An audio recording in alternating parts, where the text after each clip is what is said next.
Good afternoon, everyone. It's 1 p.m. I'd like to call the 11th meeting of the Planning Environment Committee to order. Please check the City website for additional meeting detail information. The City of London is situated on the traditional lands of Anishinaabe, Haudenosaunee, Lenapehoik, and Adirondack. We honor and respect the history, languages, and culture of the diverse Indigenous people who call this territory home. The City of London is currently home to many First Nations, Métis, and Inuit today. As representatives of the people of the City of London, we are grateful to have the opportunity to work and live in this territory. The City of London is committed to making every effort to provide alternate formats and communication supports for meetings upon request. To make a request specific to this meeting, please contact pec@london.ca or 519-661-2489, extension 2425. At this time, I'll look for any disclosures of pecuniary interest. Seeing none, we'll move on to the consent items. I'll put that on the floor. I'll look for a motion from committee. Councillor Cuddy, are you moving both items? Receipt of the added from the Community Advisory Committee. Yeah, through the chair, I'll move both Okay, motions. I'll look for a seconder. Deputy Mayor Lewis. We have a motion moved in second. I'll open the floor for questions.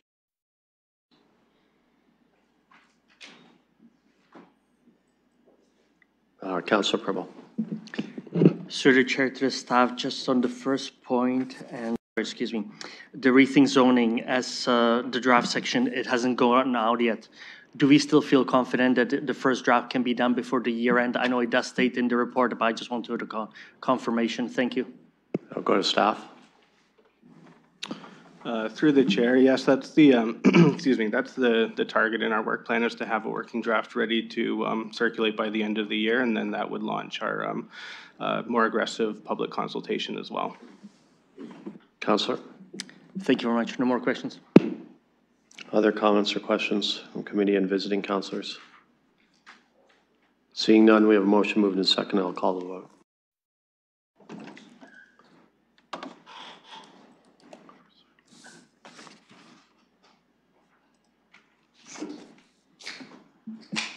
Closing the vote, the motion carries 6-0.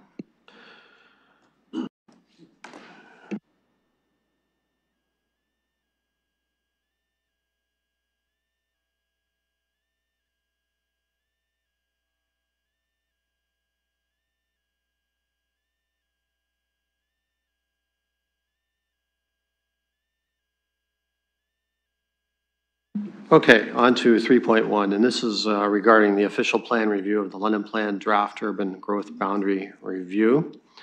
I'll look for a motion to open the public participation meeting.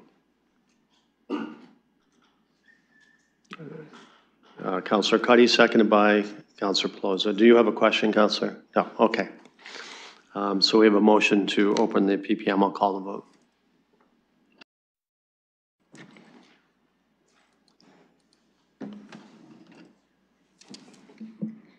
Closing the vote, the motion carries 6-0.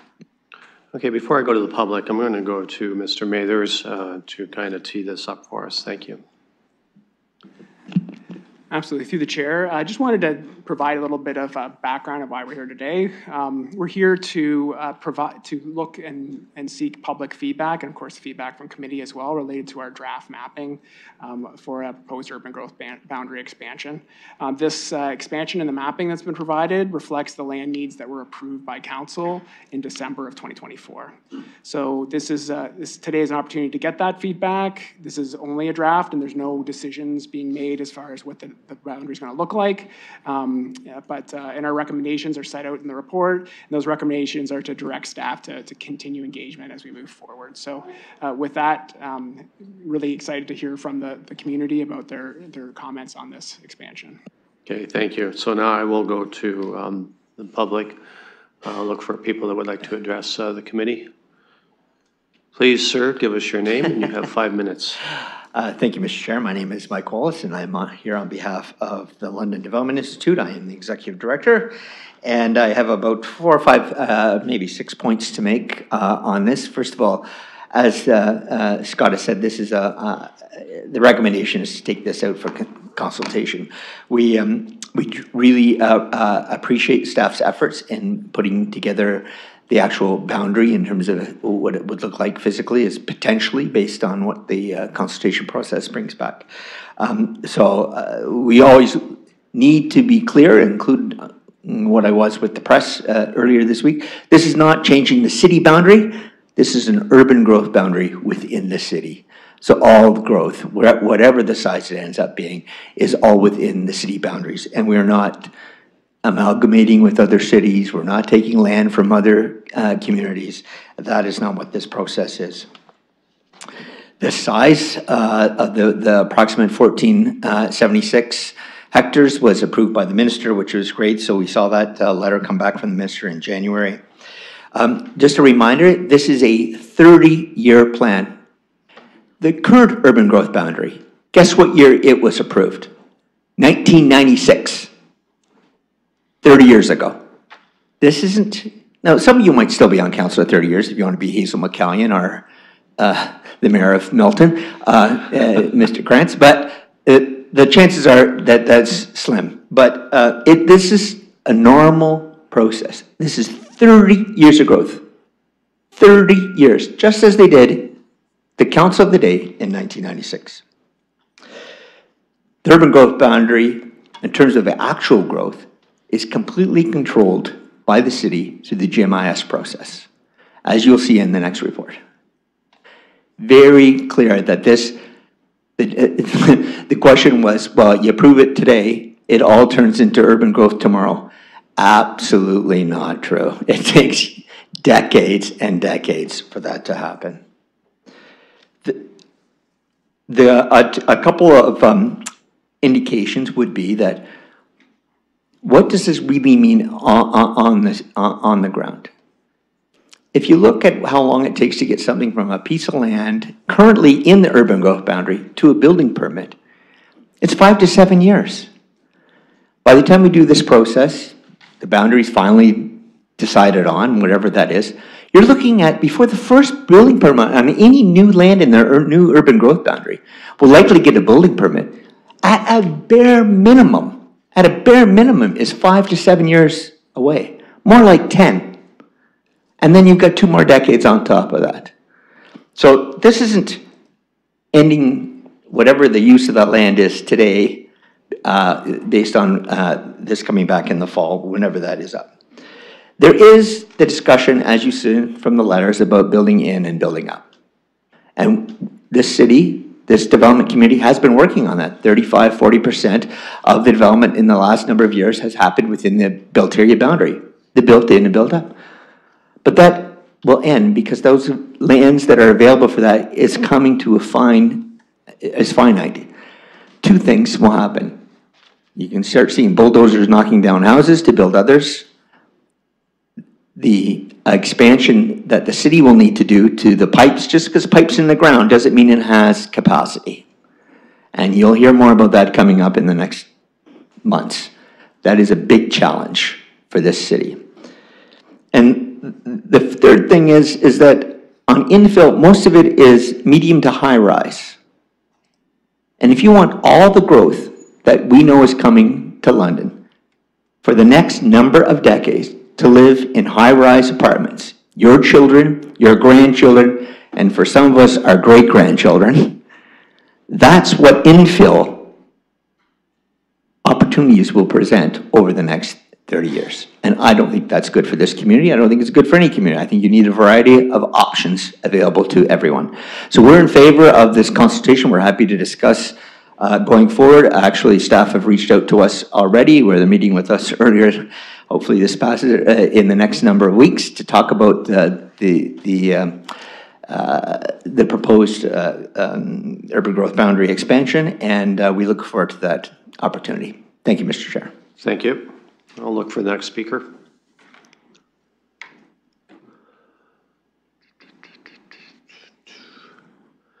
Please, sir, give us your name, and you have 5 minutes. Thank you, members of the committee. Jared Zafman with the London Home Builders Association.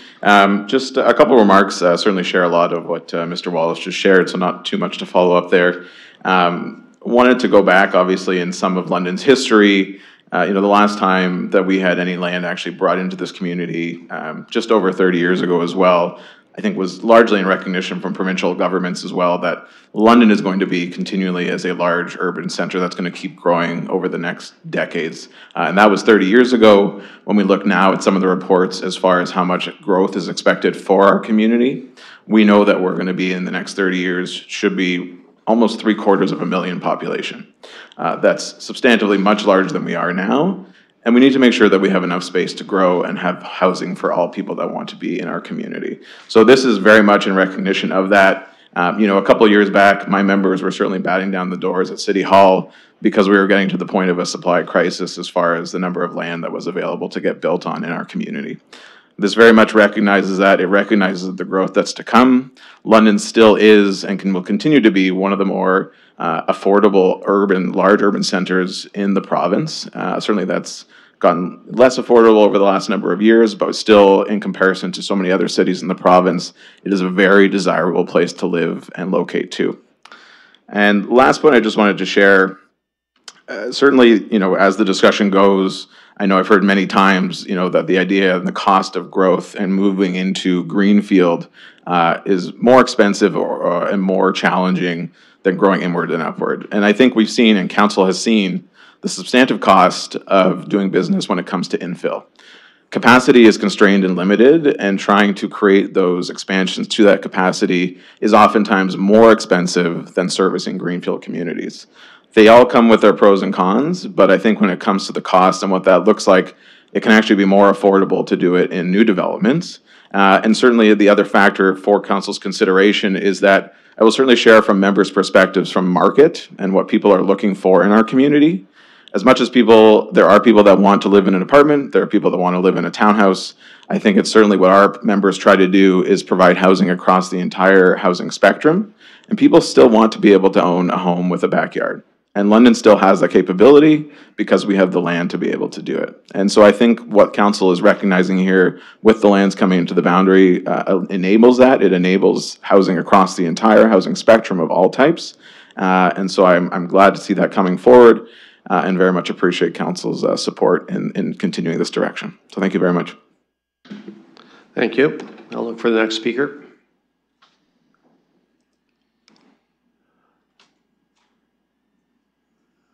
Okay, I see someone coming to the mic here. Please, sir, give us your name. You have 5 minutes. Mohammed Musa. Just want to take a moment from my perspective. Personally, I'd like to thank staff for the extensive and intensive work that they've done on this file. This is consequential. This is a 30-year plan, up to a 30-year plan. They have gone above and beyond, and just wanted to personally thank staff for the work that they put into this. We may not all agree on how much land should come into the urban growth boundary, but like I said, credit should be given to staff for doing this. The intensive part of this,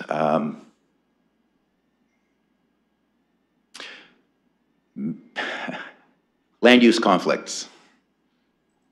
Sure, you know, much of staff is much of committee and council knows my views on that, and I just have a couple questions. The policies that a short 4.5 weeks ago we were told within the London plan that don't apply to minimum distance separations were the whole crux of this report. My advice to committee and council is to read it and read it thoroughly, because it is a very well thought out and a very rational way of looking at things. So my question with regard to the MDSs that were performed, minimum distance separations, and settlement areas, quote unquote, for the record, how was it determined what settlement areas were ripe for expansion and what how do I put this? What were the criteria used to determine the settlement areas? Because if you look at the report from 4.5 weeks ago to today, what was approved 4.5 weeks ago is incongruent with this with this report. And personally, I think this report that you're receiving today is a lot more well thought out, and in keeping with provincial policies, Planning Act, so on and so forth. So my question is, how were those settlement areas determined, and to avoid land use conflicts? Thank you.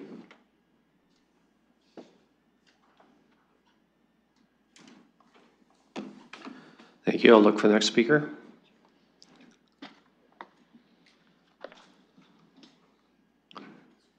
I don't see anyone coming to the mic in chambers. Oh. Hello, please give us your name, and you have 5 minutes. Hi there, Lila Bloomer, Ward 5. So I've brought forward a couple times during the urban growth boundary review process to this committee and elsewhere concerns about the lack of consultation and public awareness throughout this process. It's a really important decision, as has been mentioned already. And I want to state again that there should be, or should have been, still the opportunity to be at least as much public engagement and awareness in as many different forms with the public as there has been with developers throughout this process. So I really just want to state that again for the record. And so I have 3 points for the committee to consider, and then a plea. And I'll try to be quick. First, there's a section in the report that talks about evaluating candidate locations for urban expansion, and it says minimization of impacts to natural heritage features will be considered.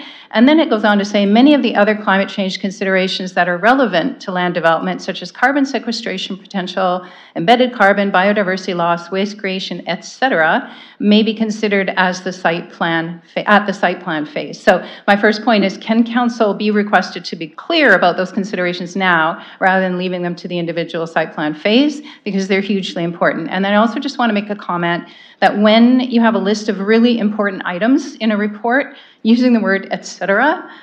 feels pretty minimizing. So it's kind of saying, like, you know, all the environmental things. And I think one of the reasons we're in the climate crisis that we're in, which council has acknowledged, is that we assume we're all talking about and have the same level of knowledge and awareness of the same things. And I don't think we do. I think we need to talk more and be more clear about it and more direct. So that's just a comment. The second point is about the evaluation criteria that were applied to candidate properties. And it talks about impact on agricultural operations will be minimized, including direct expansions to lower classes of prime agricultural land, categories to the extent possible, or mitigation. And then it goes on to say that on the OMAFA soil survey map, the urban area of London is surrounded primarily by soil classes 1, 2, and 3, i.e. prime agricultural soil classes. Soil classification is therefore not a determining factor in evaluating the direction for growth. Where feasible, lower class soils are identified, but avoidance of prime agricultural soil classes is not possible. And my response to that is, say what? That makes no sense. Avoiding prime agricultural soil may be challenging. It may, in fact, be a consideration that stops this urban growth boundary process altogether. And that is, in my consideration, important enough to stop the process. These lands do not exist widely outside of this area. We have a duty to preserve them.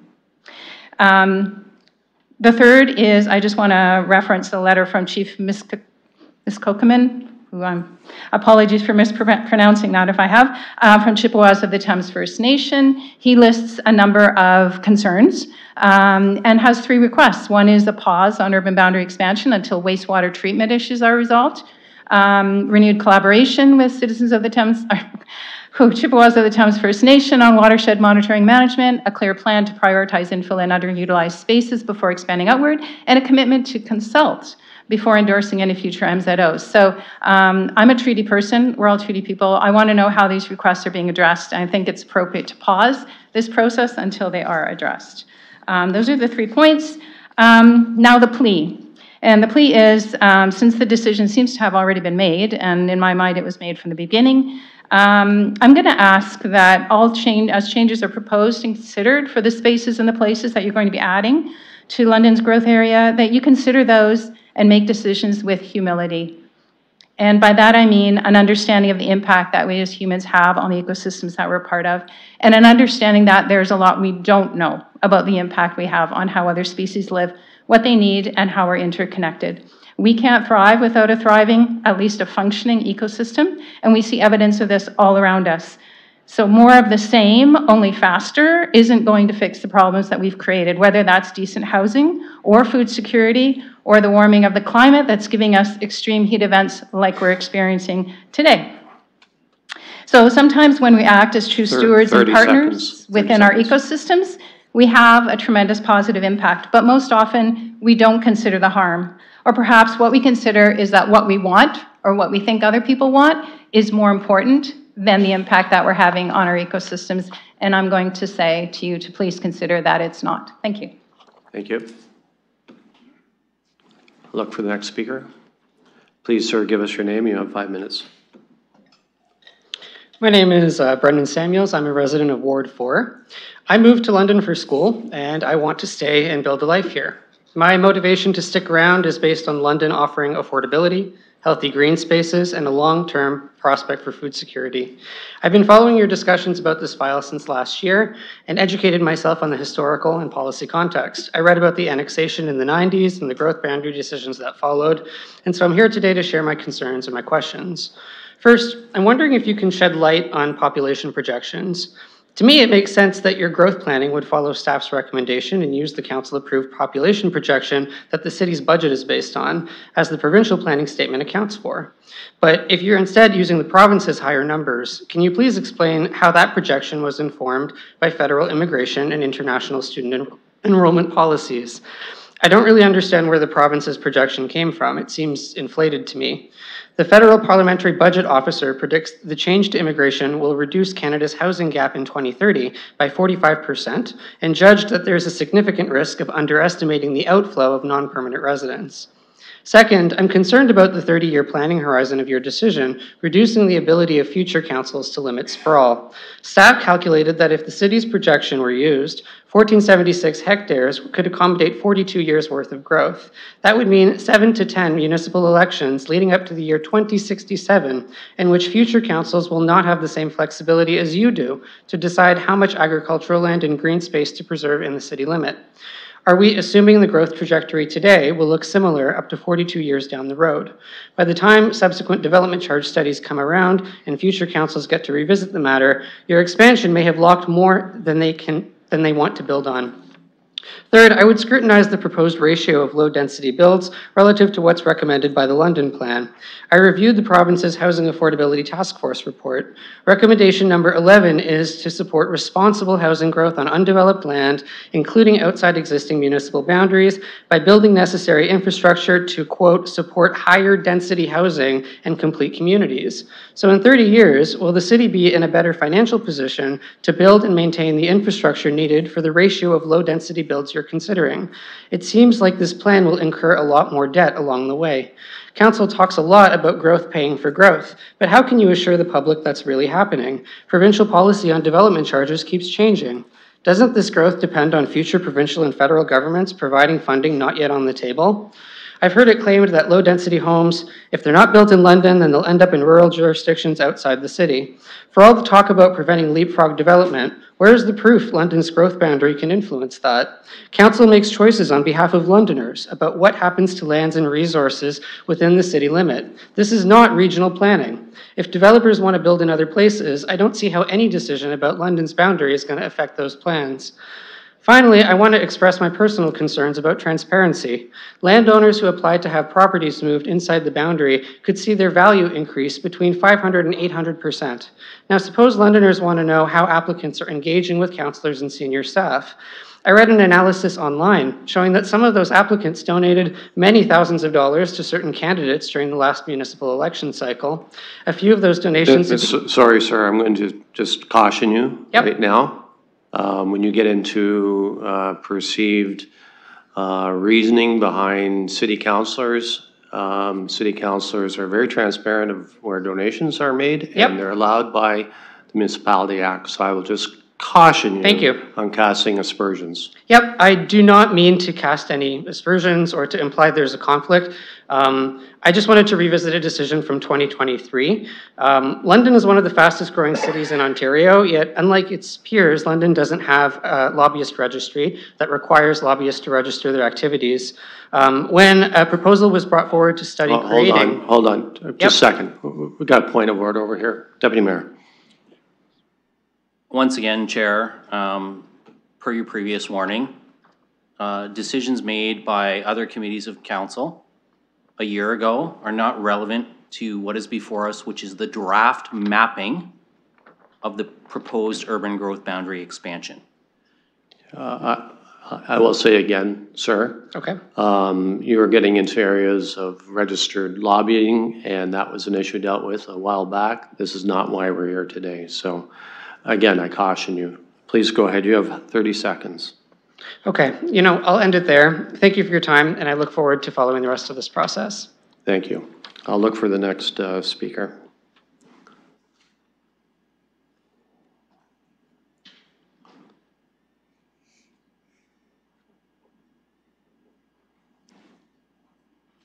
Please, ma'am, give us your name, and you have 30 seconds, or 5 minutes. Go. My name's Marianne Hodge, and I have a few questions about this process as well, and was interested in Mike Wallace's comments about that there are a variety of options available to people who are looking to purchase housing. And I find that curious that, you know, where are these options at the moment? And it seems that, as was mentioned earlier, that a lot of the urban growth expansion is for single-family housing, which is something that already exists. There's been a lot of talk about the idea of the missing middle, and these are options that are not available to people today. So how do we encourage unlocking a lot of the single-family housing that currently house people who are by themselves in a 3 or 4 bedroom house, even a 2-bedroom house, where they have difficulty maintaining the house, and when they don't have any other options to stay in their community. So a lot of this talk about creating infill and greater density is to allow people to stay within their communities and really creating more community within our communities. So I heard a story recently about someone who had moved here from the Vancouver area and specifically moved into I think it was a condo development that was a small scale condo development with maybe 18 or 30, I can't remember the details, but a smaller kind of community, and got very involved, sat on the board, all this stuff, and felt it was just so much work to build community within these communities. But then this person had a fall, had to have hip surgery, and that community came around and were walking her dog every day, providing meals for her, giving her supports. And these are the kind of things that we see as, everyone knows I'm a climate advocate, we know things are going to get more difficult as we adapt to increasing climate pressures, like Lila mentioned, with the heat warnings and the severe heat we are having today and this week. So how do we bring community together? And it's not through sprawl. Bringing community together is about having people living in smaller, more denser communities so that we have these supports when we need them. because we know that government cannot provide all the supports for everyone's needs. We've seen that with the budget process, that there's only so much money to go around. So how do we keep our taxes lower while still providing people the support that they need to stay within communities? And that is by creating community. So we know that the only thing that is certain in this world is that there will be change. So if we are creating a urban growth boundary based on 30-year projections, how do we know what's going to happen in 30 years? We've heard that, you know, the last urban growth boundary was established 30 years ago. A lot has changed in the last 30 years. I was reading in the newspaper just this morning that a business owner said normally he does a 5 or 10-year business projection. He said that is totally out of the window these days. Like, you really can't plan that far ahead. And so how do we have confidence that we know what's going to happen in the next 30 years so that we can plan that far out? I hear that there's a lot of pressure on keeping property taxes low. And the more we sprawl, the more we know that that increases costs. So if you own a home, that gives you so much cost. You build a shed on your property. That requires some maintenance. Maybe you buy a vacation property. Maybe you are buying a second vehicle. Everything that you add to your assets requires insurance and maintenance and upkeep, and that all adds up to your annual expenditures. And we have seen that the city can no longer afford what we currently have. 30 seconds. So how do we build a future where we can maintain the things that we do have? And I will also reiterate that, as Brendan Samuels pointed out, young people are looking for a reason to stay in the city, and they're not all looking for single-family homes. We need to have some variety, and we need to be encouraging that missing middle infrastructure, because that helps make transit affordable, and that helps make more walkable communities, and that is what will make London an outstanding community as we talk about the downtown master plan and what does it take to encourage people to come downtown. Sprawl is not the answer. Thank you. Look for the next speaker. I'll ask clerk if there's anyone online. There's a Linda online. Linda, are you online? Do you wish to address the committee?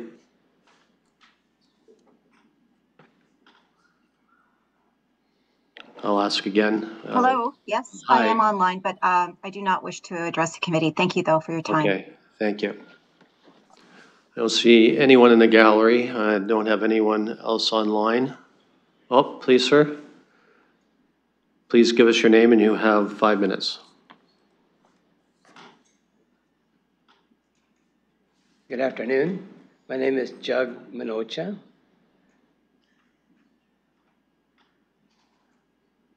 Please go ahead. Mr. Chair, I'd like to sort of bring up a different aspect here. I've invested in London. 25 years ago, I purchased a property with certain zonings on it. With the Sir, can I just ask you to, there we go, perfect, thank you very much. All right. I'm usually very shy on the speakers. That's okay. But 25 years ago, I purchased a property with the idea that I was investing in London for long-term growth, and the property was owned commercial and industrial.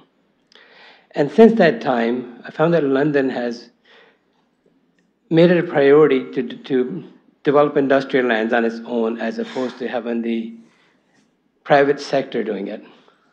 So I'd like to suggest that maybe we can partner with the City of London and develop the sites. And we've done a land assembly. And we'd like London to be open for business so we can attract other businesses. And I think, you know, the comments that other people have made in terms of timing, we shouldn't have a plan for 25 years when we're next door to the services. And also, I think we need to think a little bit more creatively in terms of being open for business. Let the businesses operate as well. We're going to attract businesses. we're going to attract jobs, we're going to enhance the economy. So my advice is, I certainly like to see that aspect of it encouraged. What I'd like to see also on a positive note is the report that's prepared is really good. It's really well done. It's very thorough, very complete.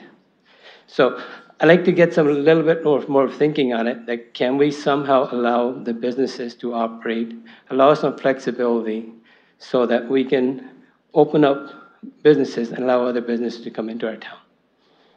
Thank you. I'll look for other speakers. I don't see anyone coming on the mic, and we have no one else online. Oh, I see. Sir, please give us your name, and you have 5 minutes.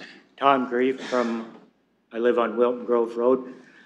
I wasn't going to say anything, but you keep talking about you want to preserve 1, 2, and 3 class land, and that's great. But where we're on Wilton Grove Road, and a lot of areas out there, you've extended Veterans Memorial to get more traffic down into the south end of the city or get it up onto the 401. Well, there's so much development in that area now, you almost have to take your life into your hands to go down to the road with a tractor. And people don't understand that till you actually have to do it. But like this chicken factory, it's a great employment place, but when you have 300 trucks going by your place every day, it's pretty hard to decide just what time you want to duck out and go to another part of your farm. So I don't know if you're really saving class 1, 2, and 3 land maybe down in that area, because it's not going to be farmed economically very long, because it's getting dangerous. That's all I'm going to say. Thank you. Any others that would like to address the committee? Seeing none, I'll look for a motion to close the PPM. Seconded by Councillor Pelosa, and we'll call that vote.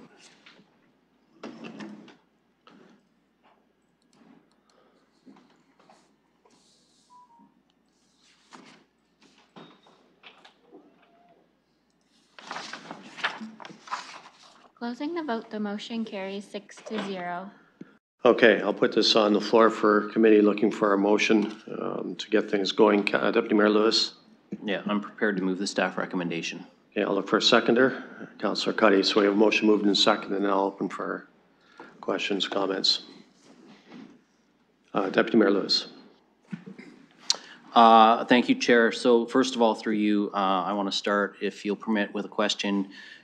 I don't know whether this is Mr. Mathers or the mayor or maybe a tag team of them, but I understand that in addition to the letter from the Chippewa of the Thames, there has been follow-up discussion to that. So I'm wondering if they can address, one or either of them can address that matter. Okay, I'm going to start with you, Mr. Mathers. And I understand there has been a response. Please go ahead. Absolutely. Through the chair, I just want to indicate that we received that the letter from Chief Muskokogum from the Chippewa of the Thames First Nation. We got it late at night on Thursday, and we provided a response on Friday morning to the community. Just very much flagging that we're very much early in the process. We're here to be able to continue consulting. We've offered to have some follow-up meetings to talk about some of the very important issues and matters that are within their letter, and we're committed to do that. So I'll also be providing and submitting the letter that I provided to them and attaching that to the council added agenda so that you could be able to see that as part of the land needs as well. Okay, thank you. And I'll go to the mayor. Yes, so I speak regularly to a number of chiefs. I have not had a chance to speak in person with Chief Muskokum on this yet, but I was with Chief Todd Cornelius over the weekend, and one of the things I discussed with his community was the part B to the actual motion that's on the floor before us, which is the direction of the Civic Administration to continue consultation on the draft urban growth boundary review with the community development industry and local Indigenous communities. Is specifically identified in staff's recommendation that this is a strong intent, well, not an intent, but a direction from council that that engagement is ongoing and will be actively sought out. So I'll go back to you, Deputy Mayor. Yes, thank you. I also want to, through you, ask staff if they can comment a little bit. I know they can't fully, because plans continue to be developed around these sorts of things. But it came to, it was raised by Mr. Wallace, but also by those speaking about infill. The funding for this infrastructure is obviously not all going to come through the municipal property tax base. I know last year we received some funding from the provincial government. I think it was something in the order of, no, I'm going to get the number wrong. I want to say 17 million, but that might not be the right number. And I know certainly we've had the $74 million Housing Accelerator Fund from the federal government, and then a second installment there that we're able to use some for infrastructure improvement, but it has to be very specific. And I'm just wondering if staff can talk to how they're sort of allocating that money with respect to unlocking greenfield lands versus infill, and where they find the balance in that as best they can. I'll go staff. Yeah, absolutely. So as part of our Housing Accelerator Fund application, it very much was focused on trying to meet those the needs that are in the intensification area, meeting the needs of trying to provide and promote intensification in and around existing transit, and meeting that missing middle piece as well. So a lot of funding and a lot of effort is being able to go going into supporting that. Also, the land needs study that was approved in December, it includes that very critical piece that's in the London plan, looking at trying to support 45% of all the growth happening in intensification in that form. So as much as we are looking at that boundary expansion, it just really shows you how much, what the need is for growth moving forward, but we're still committed to providing intensification moving forward. Deputy Mayor. Thank you. Another question through you to our staff, and I know that they can't speak for boards, agencies, and commissions, but some of the land that we already have within our urban growth boundary is not necessarily developable, or at least development ready at this time, because we continue to wait on updated floodplain mapping to come through from the Upper Thames. So to what extent has that ability to factor in lands that may be within the urban growth boundary but may not be suitable for development, how is that being handled through this process? Knowing that we don't actually have complete information on all of this land, and so, you know, how do you count the maybe, maybe not? I'll go staff. Through the chair, so that was, as mentioned before, there was a lot of effort and energy that went into this. We tried to assess that for the most part. So we looked at lands that are under review or might be have a lot of challenges related to them, and then considered that as part of the most recent land needs study that was brought back to council. So we've made an attempt, and I think it's a very strong attempt, to be able to bring forward something that provides what the needs are, and allowing that flexibility that if these lands that are under review are able to move forward, then that's going to be a value, providing a bit of contingency, but also allowing for council to consider a significant increase of the lands based on the most recent information from the province. Deputy Mayor. Thank you. So that's going to be all my questions for now. I'm just going to share a couple of comments and why I'm supportive of this and why I'm supportive of the numbers we have going forward.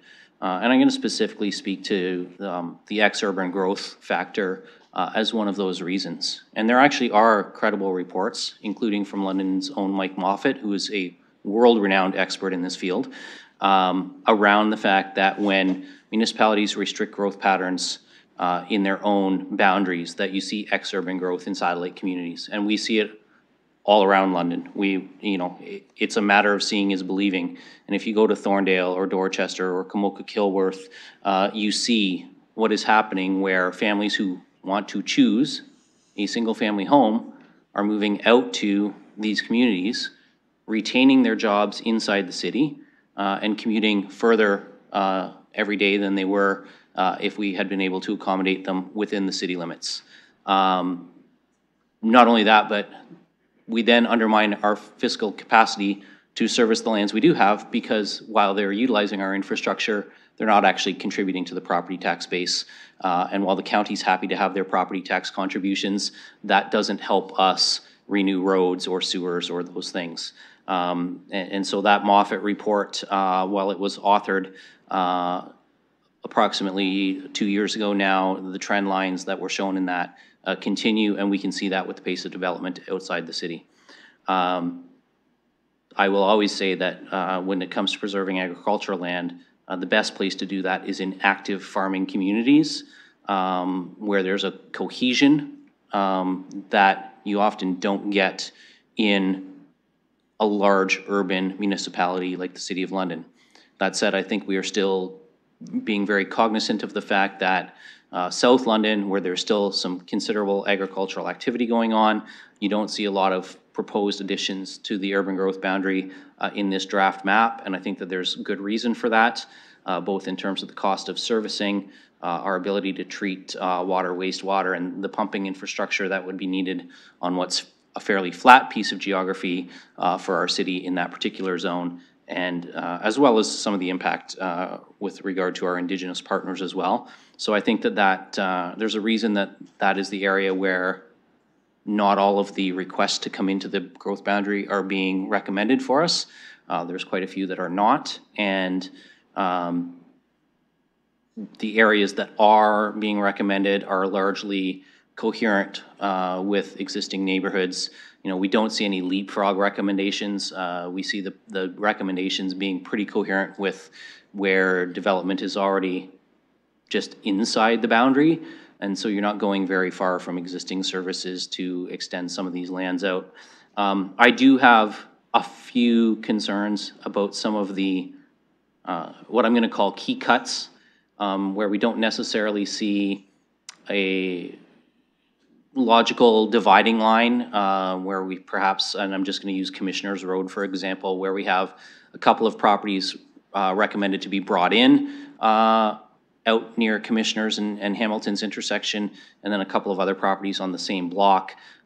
But those particular details are something I'm happy to follow up with staff with offline. I'm not going to run through 20 of them today. And there may be some good reasons for those exclusions, but there are some, what I'm going to call just sort of what seem like anomalies to me, where we haven't included something that was asked to be included in. But again, that's something I can follow up with staff with offline.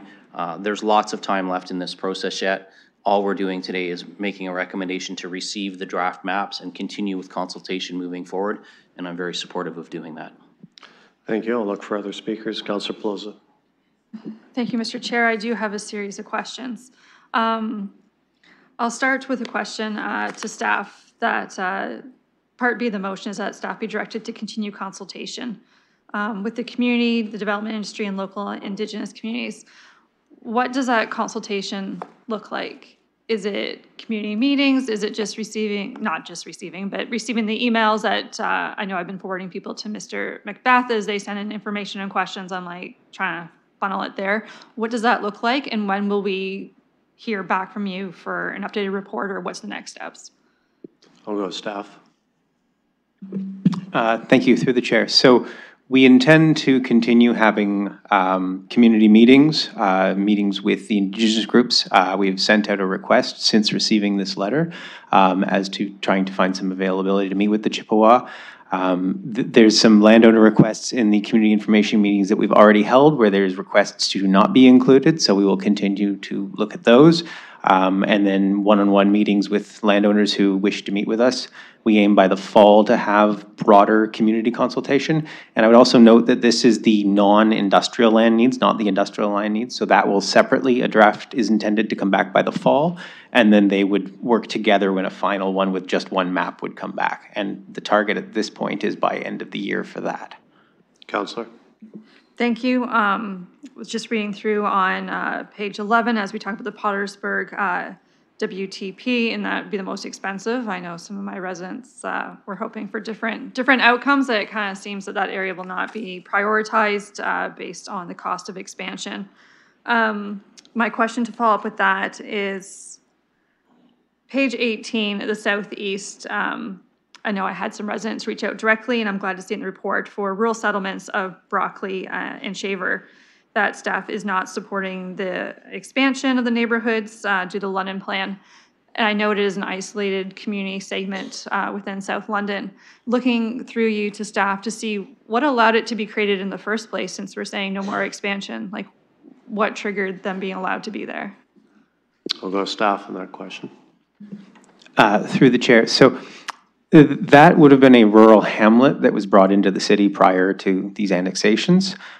So those are now called rural neighborhoods in the London plan, and they're generally not planned for intensive uses or expansions of those areas unless they are otherwise brought into the urban growth boundary, because as they are right now, they are on partial or no municipal services, whereas our requirement is for full municipal services if they are to be brought in. But that's a historical condition. Councillor?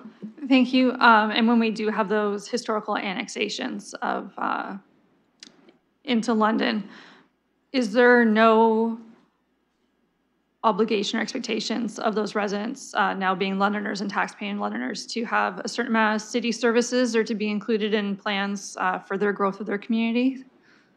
Go to staff. Through the chair. So the evaluation in large part came down to looking at the servicing and the agricultural impact and natural heritage and the relative merits. And what we found was the major cost difference being that servicing. So the Southeast, there is some recognition that there will be a transition at some point between industrial and non-industrial. So a certain amount of servicing capacity should be set aside for industrial uses.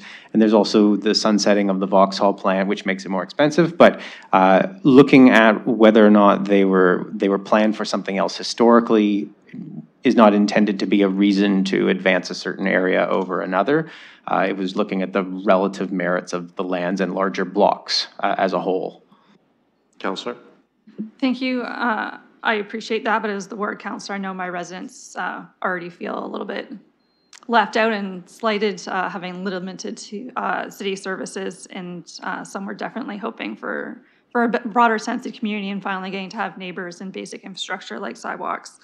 My next question, page 17, rolling through the northeast, it's the lands around the London International Airport that would be excluded for residential uses due to the noise exposure forecast.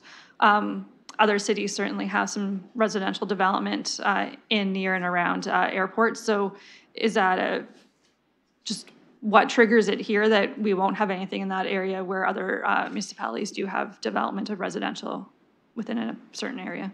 I'll go staff. Yeah, thank you. Through the chair. So the Federal Ministry of Transportation identifies noise exposure forecast limits. They're calculated, they are mapped in the London plan. And then there's a requirement that if it's more than 30, that industrial or residential uses and sensitive uses will not be permitted. That was noted as there is one particular street within that 30 right now, but it was a subdivision from the 1950s, which was prior to the federal rules about this. Lands can be brought in, but they would have to be used for commercial or industrial or other types of land uses within that 30 NEF line. Councillor? Thank you. Just, I guess, a brief comment in response to the chief's letter, realizing that they are on a 2-year election cycle and a road and the neighboring First Nations are not on the same 2-year cycle. As we move through this plan and larger plans with the city, as soon as they have an election, how do we reach out to what would be the future council as 2025? They're going into another election cycle to make sure that we maintain that open communication with their chief and council. I'll go staff. Through the chair. So city staff have been working with the administrative staff of the Chippewa of the Thames. And we will continue to work with the administrative staff and then any elected officials that may be there at the time. So we've been building those relationships with staff, and we're trying to maintain them and regardless of an election that may happen. Councillor? Thank you. Just, I guess, another thank you for the report as we move through this, and to those who come out today, residents, advocates, and development community alike, for your input, and those who sent written correspondence. Just to our staff, a housekeeping item that sometimes within the report, Indigenous was capitalized, sometimes it was not. Capital is always proper.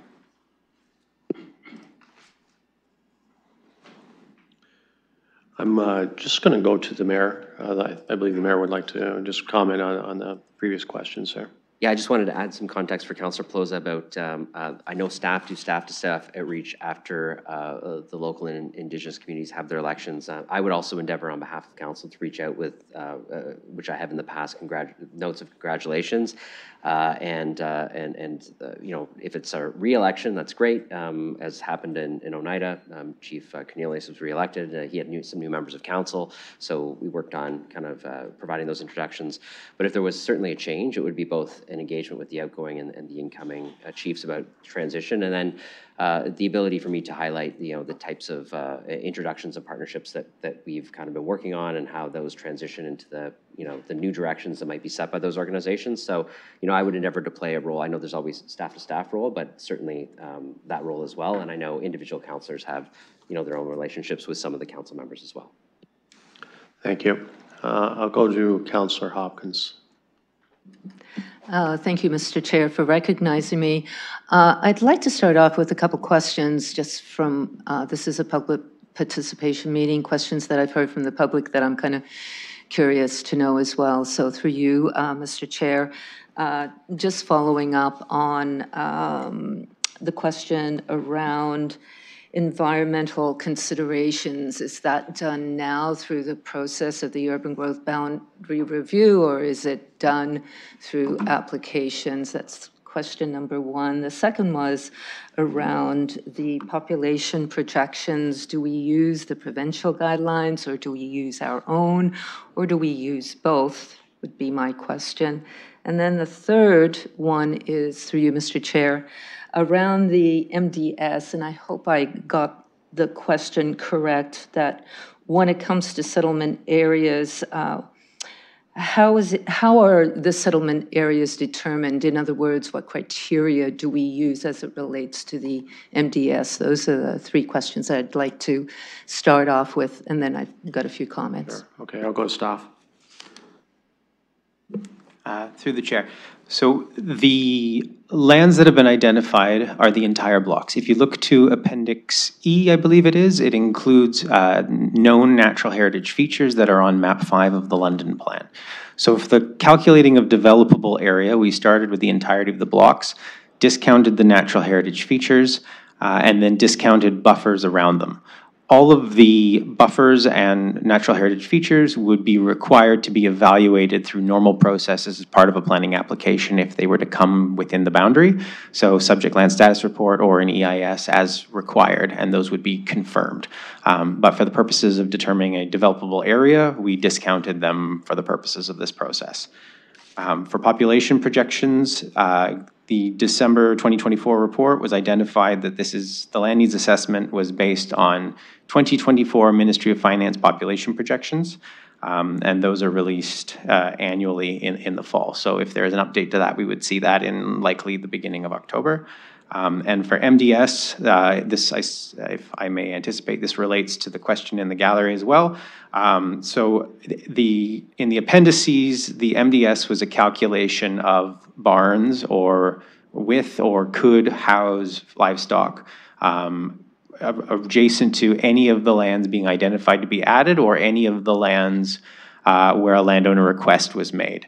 There was over 200, and in almost every barn in the entire city was mapped for these purposes. For the purposes of expanding it, it is different than lands once they are in the settlement area. If they're in the settlement area, the current MDS guidelines say that no MDS is required to be calculated. But again, it's a matter of the timing of the development and whether or not the barn is still there, and that would be dealt with through the current application process to ensure compatibility. Councillor. Yeah, thank you for those answers. And just to confirm, we're looking at 1,732 hectares is of developable land when it's said and done. Go to staff. Thank you, through the chair. So that was prior to reducing the buffers. So there's 1,476 developable hectares, approximately, depending on the size and range of buffers. So there is a bit of a range there, but 1,476 was the 30-year maximum under the PPS. The 1,700 was related to before you discount the buffers adjacent to the natural features. Councillor. Yeah, I really appreciate the clarification for that, of that. So just through you, I am a visiting councillor, and I just want to make a couple comments. I have not been a big fan of the increase of the hectares that we are looking at. I know we are not making a final decision here today. I really do appreciate the consultation process going forward. I think the Indigenous piece is very, very important. I have met with councillors at Oneida. They are directly connected to Ward 9, the ward that I represent, and as everyone knows, there's a lot of expansion in that area there. So for me, it is really going to be important, and I would encourage staff to continue that engagement and consultation with the Indigenous community. One last comment, and maybe it's just my concerns when it comes to the costs to expand here, and it's mainly relates to the servicing, and it mainly relates to the west, the north part. I know that's probably the less expensive development for servicing there when it comes to the to Oxford and Greenway, and we're looking well over 100 million to the east. We're doubling that. So those are the things that I'm going to be really trying to get an understanding as we determine exactly what we're going to do with our expansion. And by the way, you know, expansion, Mr. Wallace and Mr. Zafman, you know, they did remind me, we do the 30-year review. It's not saying no, but it's really taking a really good look at the amount of lands that we need and the costs associated with that, the boundary expansion. So I just really appreciate the public being here as well. So thank you. Councillor Frank. Thank you, and appreciate attending as a visiting councillor. I had a couple questions through the chair to staff, and I heard reference that our last urban growth boundary expansion was in 1996, so just under 30 years ago. I'm just wondering if there's still developable land from that expansion, and if so, and if staff happen to know how many more years or how much more land is still available, if there is some. And I know it's like a pop quiz because I didn't ask this in advance, but if staff have that information. Our staff love pop quizzes. So I'll go to staff. Through the chair, so we do have those details in the land needs study, but it's approximately about 1,100 hectares. But if you'd like a very firm number, we can get you something before council, but it's approximately 1,100 hectares remaining in the urban growth boundary. Councillor? Thank you. So that 1,100 hectares is on top of the 1,476 that we're proposing right now? Okay, wonderful. So it sounds like decades and decades and decades of residential planning opportunity. And I find that interesting because, again, a lot of the discussion we're having is regarding, you know, how many years that this will take. And it sounds like 30 years ago we thought we would already hit that limit, but we have another 1,100 hectares available. So, again, some of the discussion has been around how many councils are we going to commit this expansion to? And it sounds like potentially even more than I thought originally. Additionally, I'm also wondering, as discussed in regards to engaging Indigenous groups like Chippewa of the Thames First Nation, what hypothetical changes could we see from that kind of discussion? Would it be different parcels of land being included, or what would, if various Indigenous groups said, you know, we prefer if you don't move out this way, what would staff then come back and recommend to us at council? I'll go staff. Through the chair. So preliminarily, as was identified in that report, the Dingman was as a dividing line between north and south because the southwest corner required a new pollution control plant that would have a 5-kilometer pipe outletting into the Thames right next to them. So the recommendation was to stay north, and then for the same reasons, agricultural impact, a dividing line between north and south.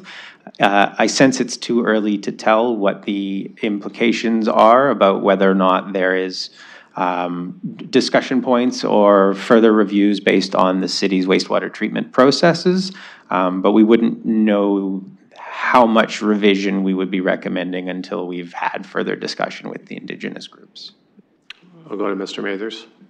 Through the chair, and I'll also just highlight in the letter. So the letter also speaks to the MZO that was brought forward by council and the development by Dancor. So it does speak specifically about that a portion of that MZO is south of Dingman. So I'm sure that there is fears that that might trigger some type of treatment plant solution. So that's something, of course, is with the province right now. We are also doing the industrial side to take a look at what we would be recommending as well. So I'm sure that that's something that might be a very much concern to the First Nations folks as well. Councillor. Thank you. Appreciate that and look forward to hearing back. Another question I have is, as we are moving forward, and it is a council-approved number of 1476, and as I mentioned at the growth projections last week, I can't do a reconsideration because I didn't win that vote.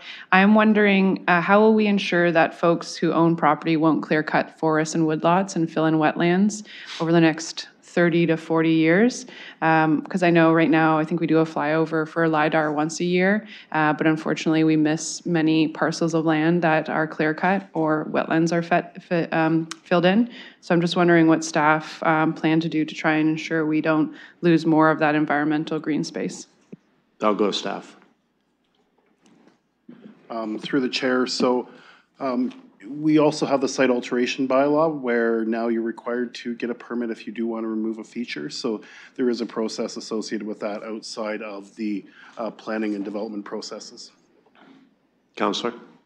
Thank you. And let's say the folks that like to clear cut forests without permits don't apply for a site alteration permit. I'm just wondering what enforcement and tracking and surveillance options we have available to us, because I do worry with so many lands being brought in, we will find ourselves in a bigger problem, especially when you look at the maps on the west end of the city. At least half of them looks like it's green space, and I do know that folks definitely want to build. So I'm just wondering what surveillance and enforcement options we have, or if that's been discussed. I'll go staff.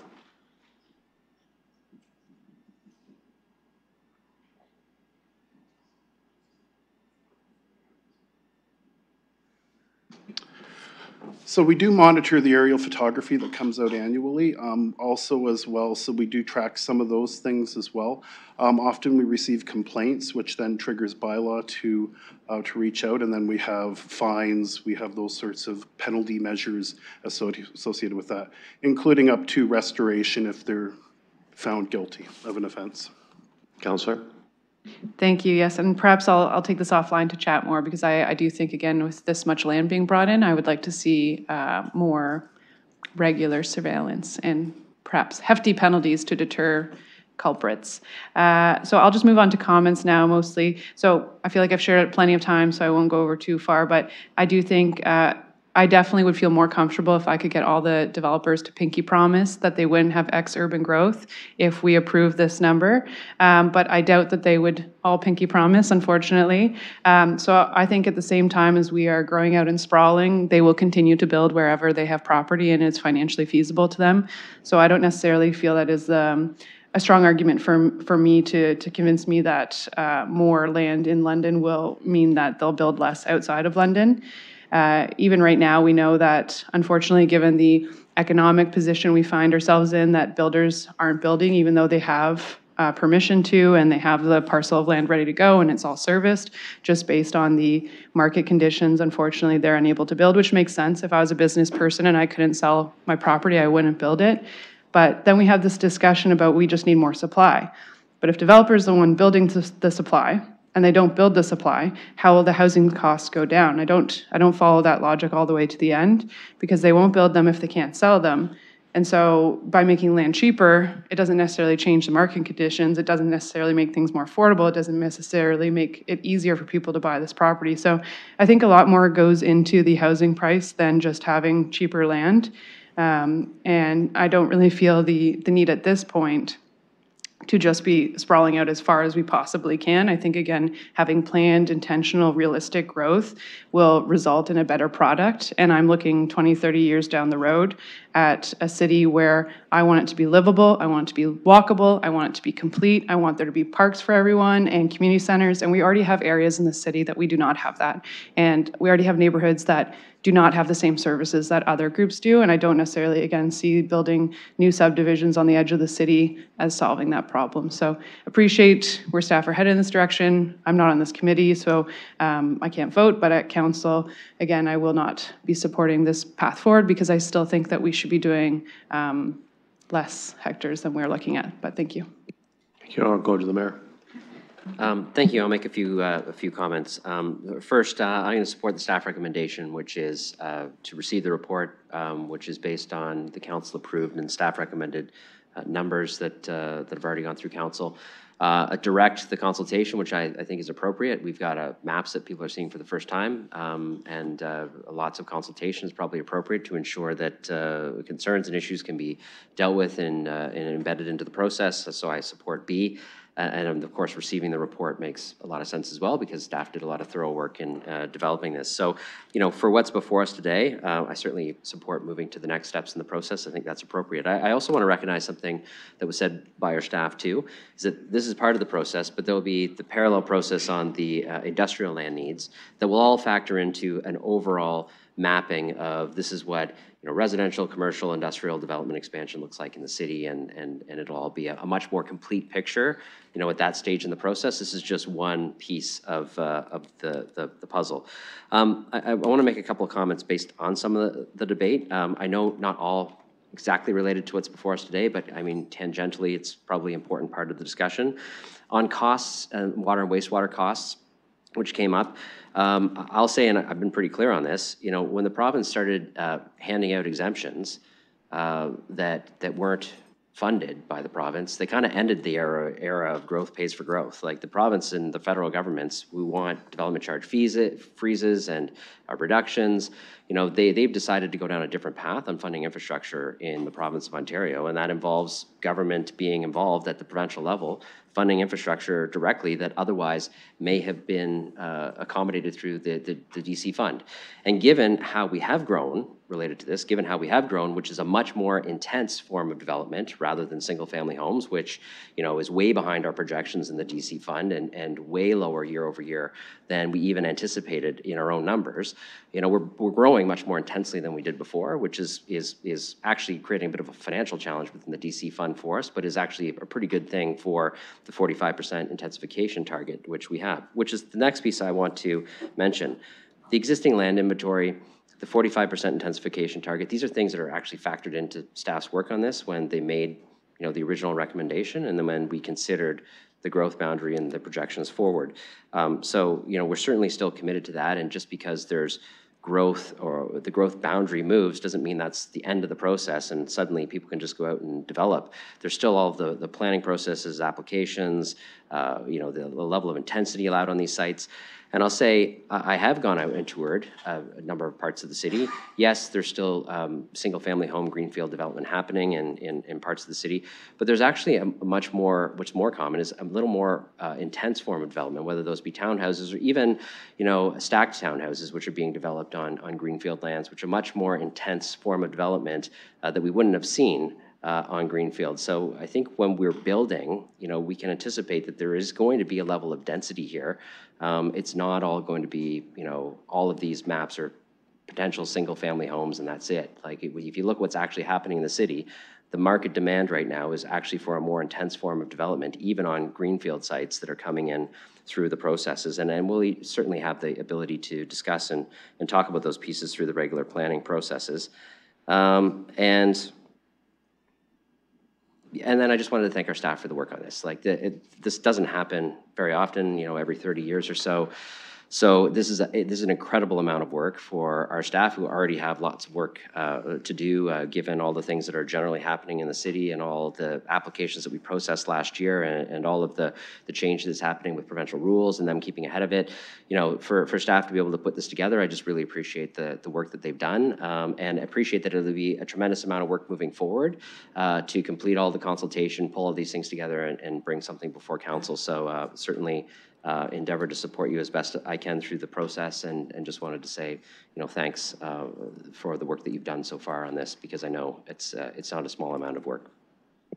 Thank you. I'll be going to Councillor Pribble, and then we have Councillor Robbins online, and we'll go to her after. Thank you, sir. The chair, question to the staff. In this report, it states that we are targeting the UGB review update or finalization by the end of this year. But at the last meeting, there was also stated that we will get an additional update in September. And I just want to know, I didn't find that in this report. I just want to make sure that that is still accurate. Go to staff. Through the chair, September is a target for the industrial draft UGB, and then they would be, the target being that they would be combined in one final recommendation report, which is aiming for end of year. Councillor. So again, just to clarify through the chair, so September is going to be industrial only, and then the final presentation before the year end for both industrial and residential. I see a nod, so I don't need an answer. Thank you for that. In this report, we have for example, the wastewater treatment plant expansion. Adelaide, when I look at the bar, it's roughly $40 million. Last week, we approved at ICSC $40 million. Is this the amount, or is this in addition to? Go to staff. Through the chair, so these costs are based on Ministry of Finance population projections and full build out of the greenfield areas in order to gauge the relative merits of the different areas that we could expand to. It's not costs that the city is going to pay. And then separately, there was discussion last week at SPPC around using council-approved projections. So it's anticipated that this would be a full build-out cost using Ministry of Finance as the basis of growth projections. But if council-approved projections are the basis for the DCs, it would take longer to fill out and pay out than what these costs might identify. So the DCs being a 20-year horizon, whereas this is a 30-year horizon. So an ultimate cost is expected to be this, and it gauges relative merits of the blocks of land, but it's not committing council to those costs because that's being done through the DCs, which is a shorter time horizon. Hold off, Councillor. We're going to just added. Please go ahead. Thank you. Through the chair, and just to clarify, the costs that we approved last week were related to flood protection of Adelaide facility and bringing Section 1 back online. So it's a section that is within the plant's current approval limit. For our environmental compliance approvals for capacity. So it's bringing it back online so that we have the full approved capacity of the plant. The numbers included in this report, as Mr. McBeth explained, are for further build out beyond that. Councillor. Thank you for that explanation. There was again, through the chair to the staff, there was a mentioning about the development around the airport. And currently, or the one we have in London, it's on federal lands. Most of the other municipalities, it's actually under the municipal jurisdiction. Is there a difference actually, because the ones that have it under municipal jurisdiction, that potentially they have larger opportunities of development, or it makes no difference? I'm just curious for this. Go to staff. Through the chair, so the noise exposure forecast lines are based on frequency of planes and the noise they generate. To my knowledge, and it's produced by the Federal Ministry of Transportation. I am not aware of a difference between the ownership making an impact on the actual noise that's created, or Ministry of Transportation's guidelines. Councillor. Okay, thank you for that. I just want to make a comment because there were certain comments made, cost of the service and infrastructure. I just want to, we had an audit committee meeting last week, and when I compare last 2 years, how much money developers contributed to the infrastructure assets that were assumed by the city, in 23, it was 44 million, and last year 68 million. So actually developers contributed to our infrastructure over $110 million during the last 2 years. Thank you. Thank you, Councillor. I'll go to Councillor Rahman. Thank you, and through you. I just wanted to check in on a few things with respect to the Northwest. So first, I want to thank staff for their work, for their engagement with the community thus far, and with the engagement with developers to kind of get a sense of where people are in the Northwest. I can tell you that What I keep hearing, and maybe I think will be heard more through the consultation, is around the type of growth that people are looking for. And so I guess what happens with the feedback that maybe isn't exactly perhaps right now in scope of this discussion, but is more is more commentary about what they'd like to see for future needs in their community, future needs of facilities, et cetera, or what happens with the commentary around supporting infrastructure, et cetera. How do we accommodate that information and get that back to where it needs to go when it's not exactly related to the expansion of the urban growth boundary? I'll go to staff.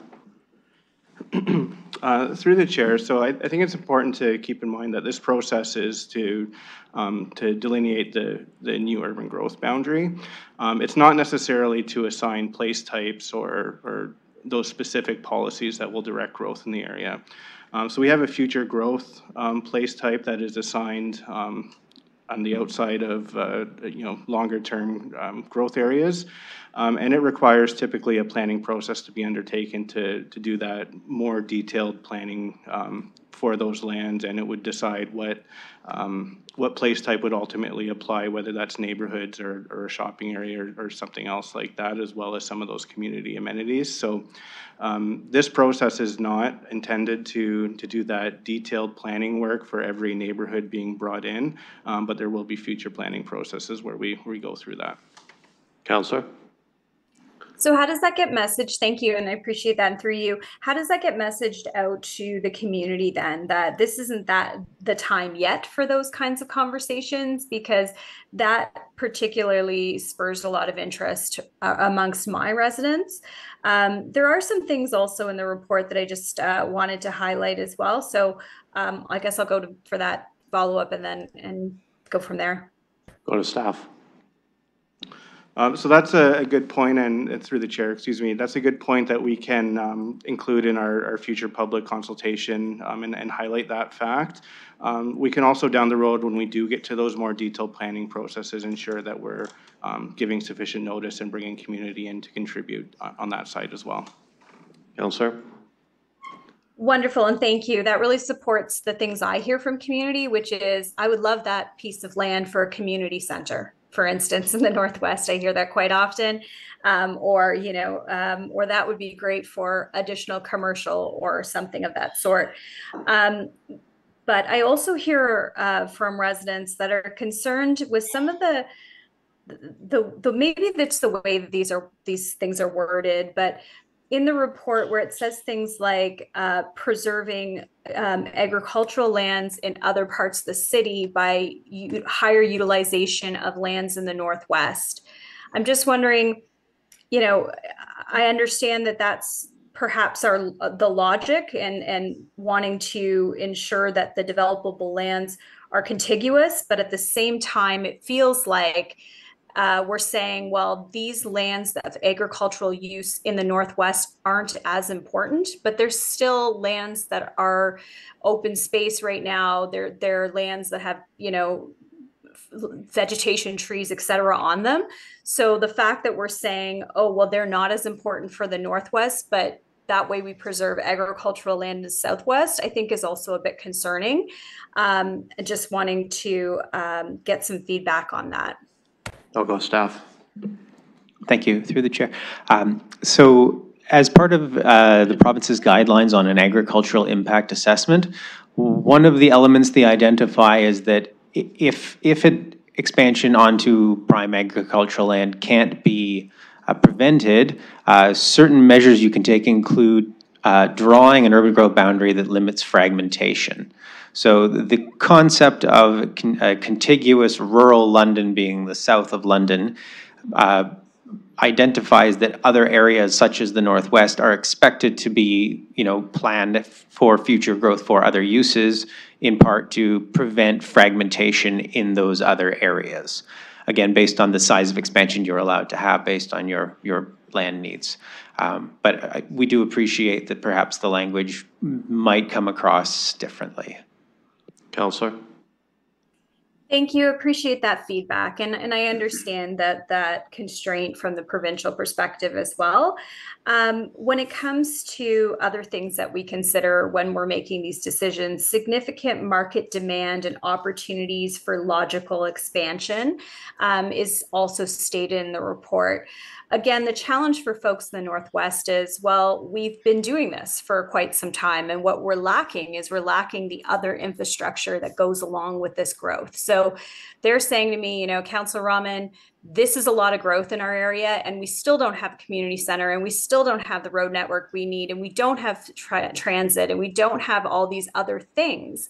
So it seems also as growth gets more expensive, that we're not going to be able to have the resources to fully fund things like parks and other pieces of the infrastructure puzzle.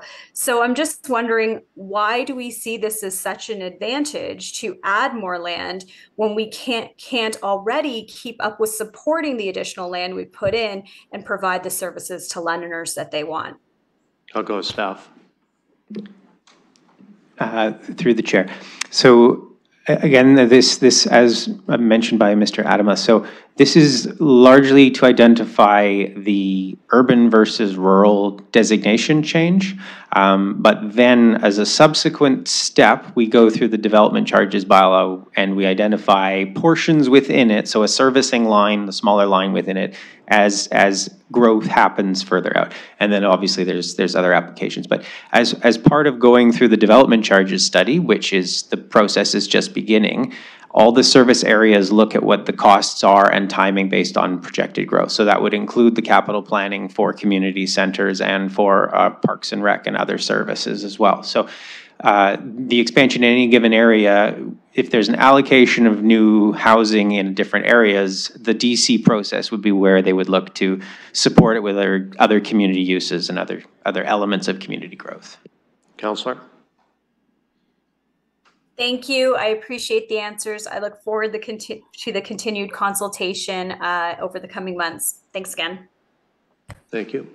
I'll go to Deputy Mayor Lewis.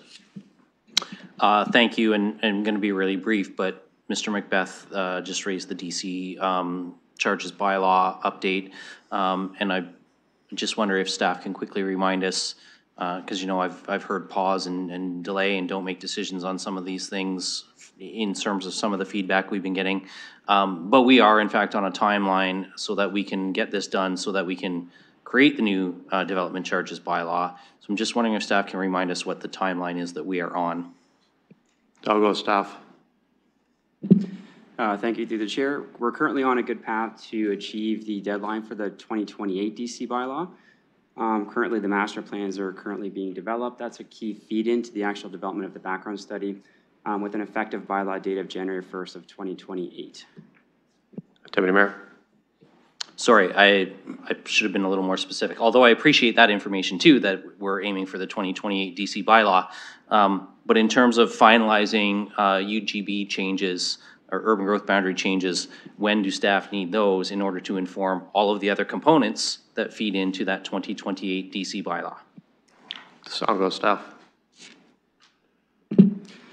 So through the chair, good question. So it's really a timing issue. So right now we're literally in the midst of our service areas developing their service area master plans.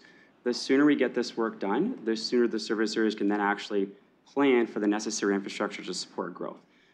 We are suggesting that our service areas internally have a deadline for January of 2026, so the Development Finance can do its necessary work to achieve that DC deadline of, again, 2028. So again, the sooner we can get this work done, the better it's going to be to allow us to achieve the development of the growth master plans and ultimately the DC bylaw. Deputy Mayor.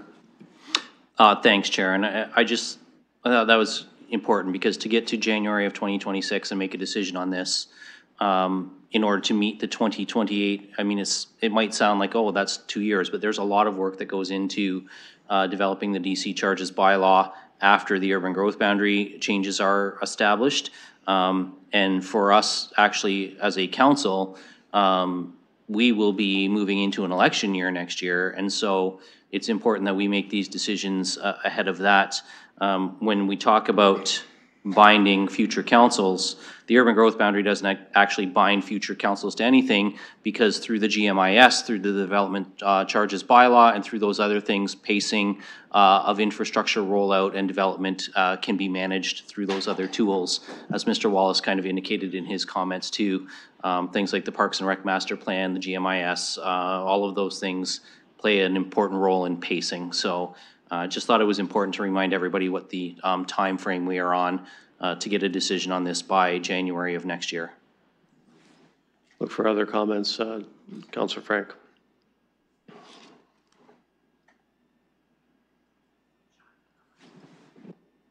Thank you. I had a quick follow-up question from a comment made earlier. I heard that the projections are council approved and staff recommended, and I just wanted to refresh my memory because I remember the December report being somewhat light on staff signatures. So I'm just wondering through the chair of staff if that is an accurate characterization. I'll go staff.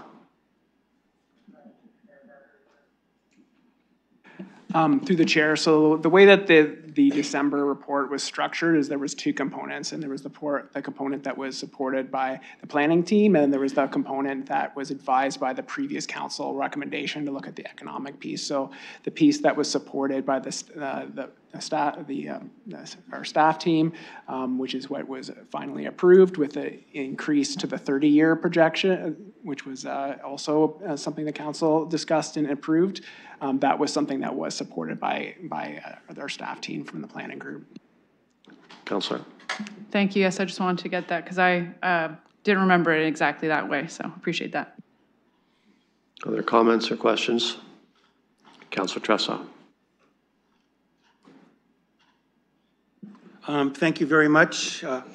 Hearing from me as a visiting councillor, and I'm sorry I missed the first part of the meeting. I had a conflict with another agency.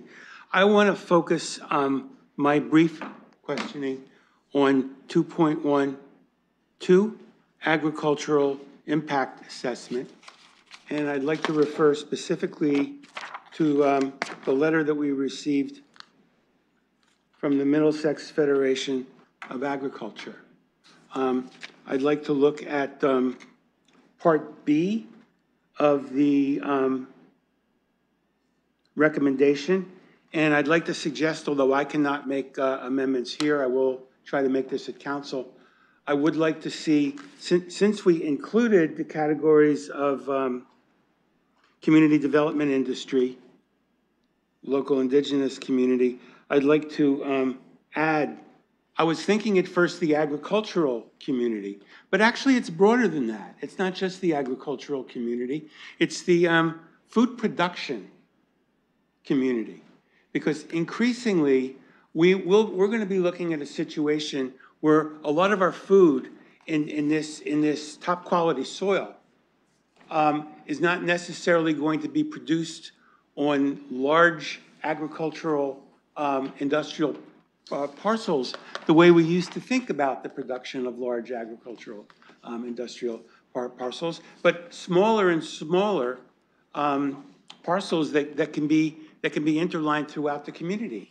And we all have some examples in our communities of such smaller facilities. So I think we should stay away from the notion of, in order for agricultural land to be protectable, it has to be viable in some industrial sense, because I think even with smaller parcels, there's a lot of really important food production, which is something that we recognize in the strategic plan and something that we value in this community.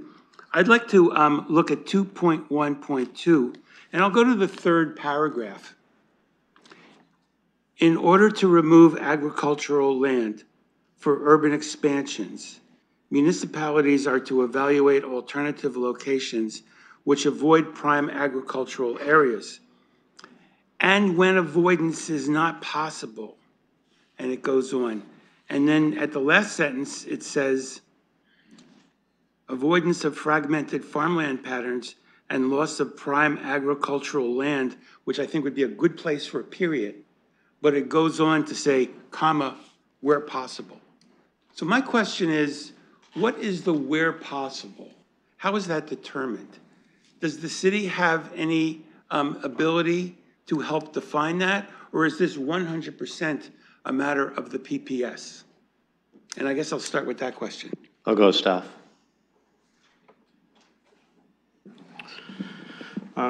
Through the chair, so our analysis follows the PPS requirements, and the PPS sets up land needs assessment as a urban use first analysis, and then the consideration of urban or agricultural land and agricultural impacts is in when determining where to assign that growth to. So the land needs assessment identified the need for the land or the need for the expansion, and then this exercise, or in this exercise, we are identifying where we recommend that expansion to go, given that the area has been determined through the last report and that land needs assessment. Councillor. Yes. Thank you for that. Through the chair, I would like some more clarification, though, on the question of the where possible. Those last two words in paragraph 3 of 2.1.2. How do we determine that? I'll go staff.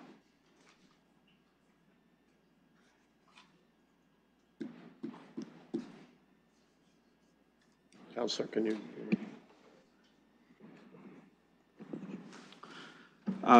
So again, because we're doing the analysis based on urban requirements first, it's then a matter of looking at available lands within the city boundary. And so based on that analysis and what land's available, in some cases, if avoidance is not possible, it would still be included in the expansion. Councillor.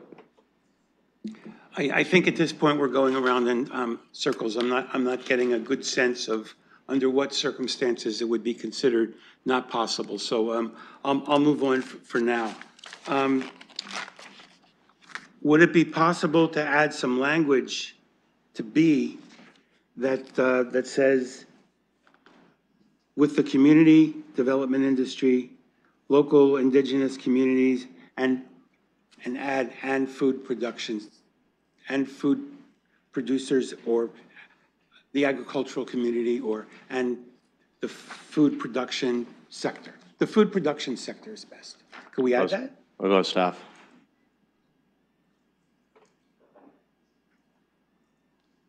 Council, I'll get your mic, please.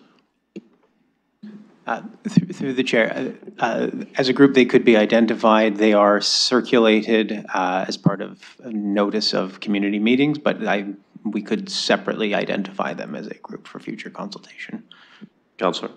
Thank you. Through the chair, my concern about that is, since you are enumerating certain categories, this is going to sound real technical statutory construction stuff, but since you're enumerating certain categories, you're not just saying the community, you're enumerating certain communities.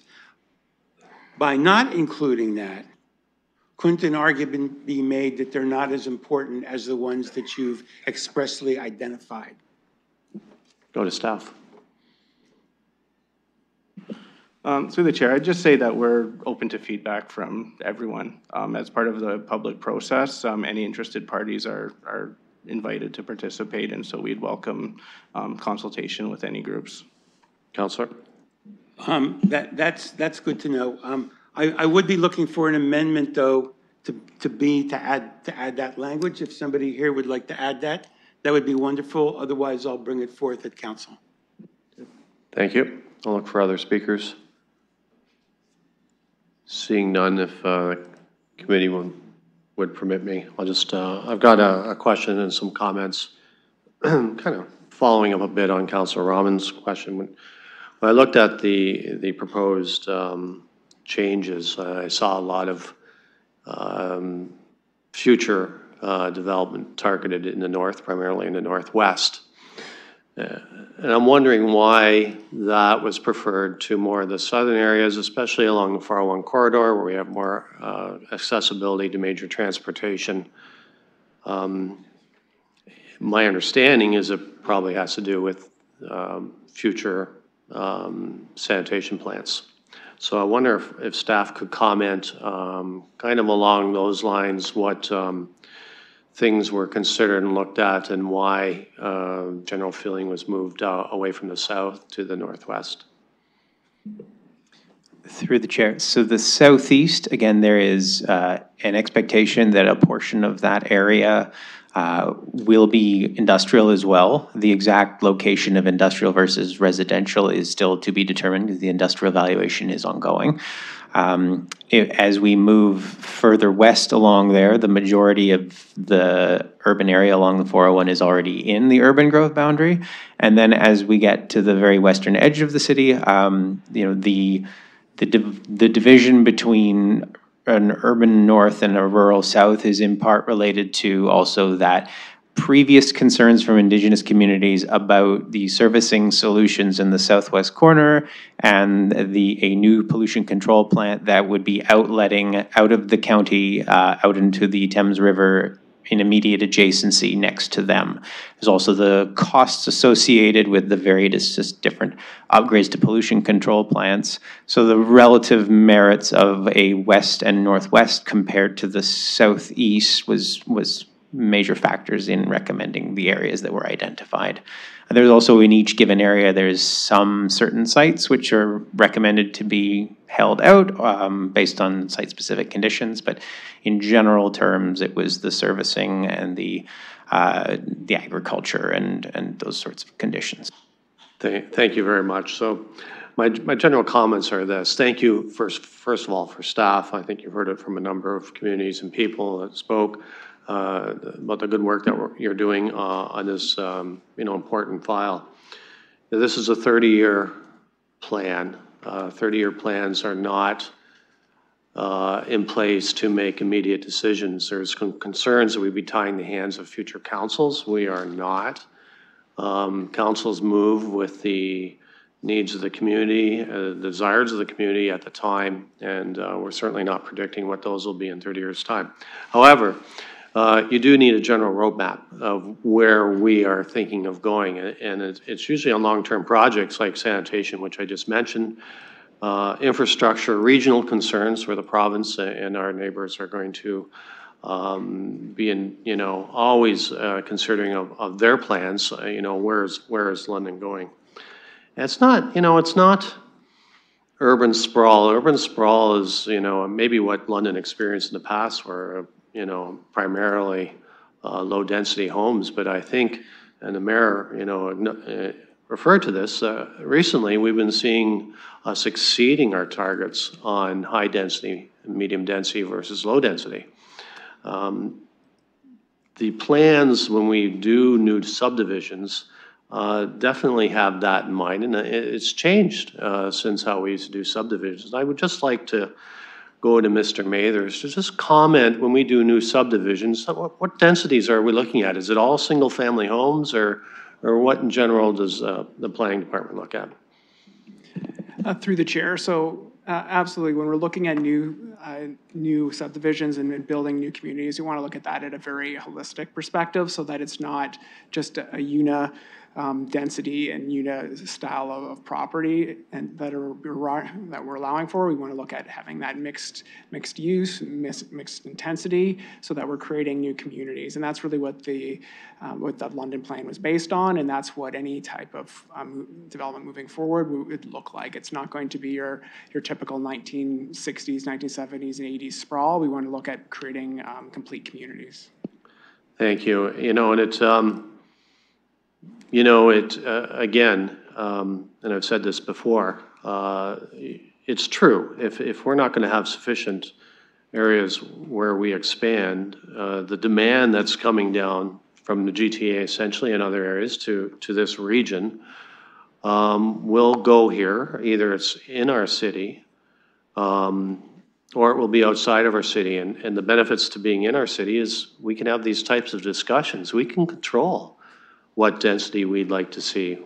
If you want future councils not to have their hands tied, then you better allow future councils to have that option, because if the growth is going to happen outside the city, doesn't matter what future councils will be here, they'll have no voice in that.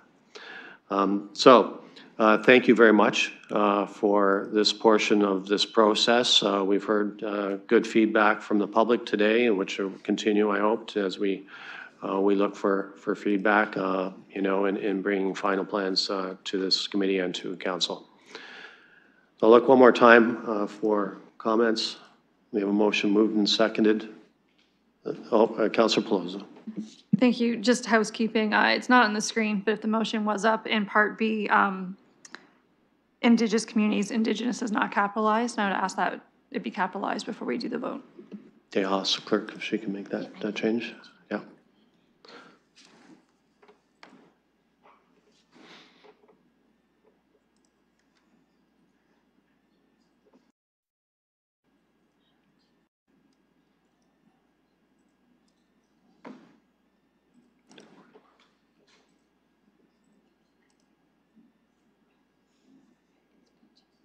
Okay.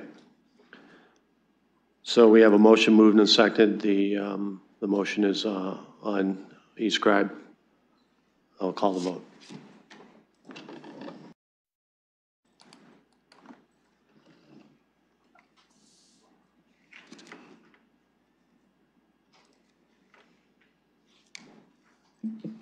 Closing the vote, the motion carries 6-0. Thank you. Moving on to 3.2, and this is regarding our growth management implementation strategy, otherwise known as GMIS, of the acronyms. I'll look for a motion to open the public participation meeting. Councillor Cuddy, seconded by Councillor Pelosi. We'll call that.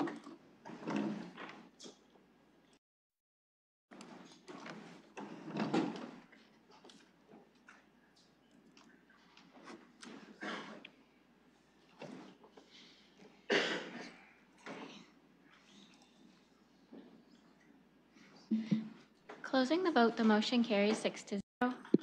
Thank you. I'll look for members of the community that would like to address this committee.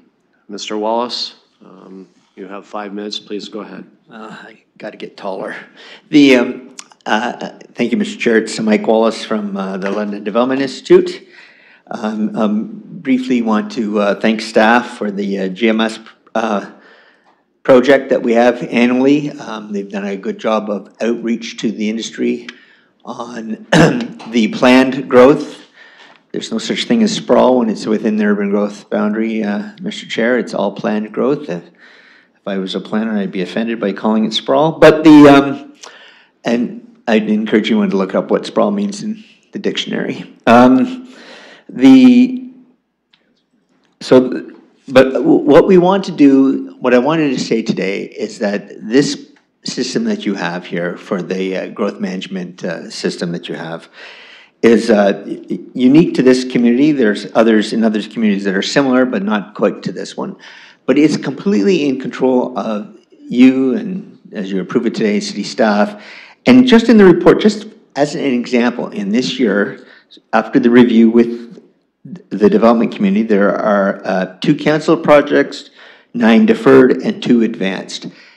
Completely at the discretion, based on consultation with the industry, on what's going to be developed in the timeframes that had been previously set out.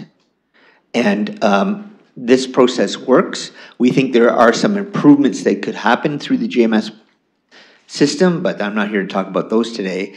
But we appreciate this opportunity that allows us to do the planning for our developments in conjunction with the city.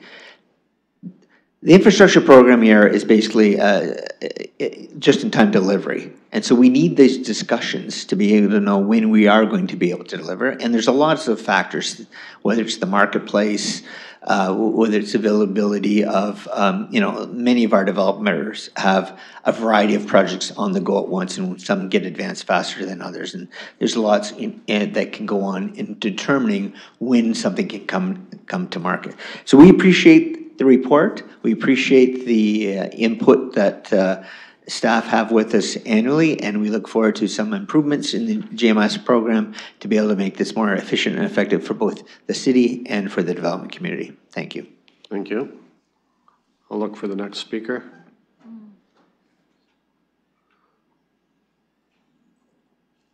I'll ask the clerk if there's anyone online. There's no one online. I don't see anyone coming to the mic.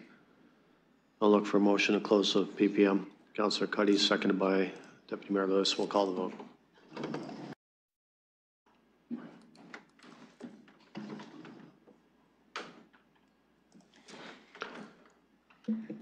Closing the vote, the motion carries 6-0.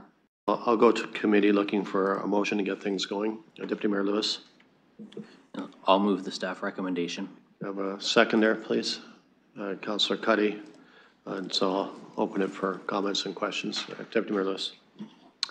Thank you, Chair. Just a really quick one through you to our staff. In Clause C, bringing forward the report on the implementation potential for next steps.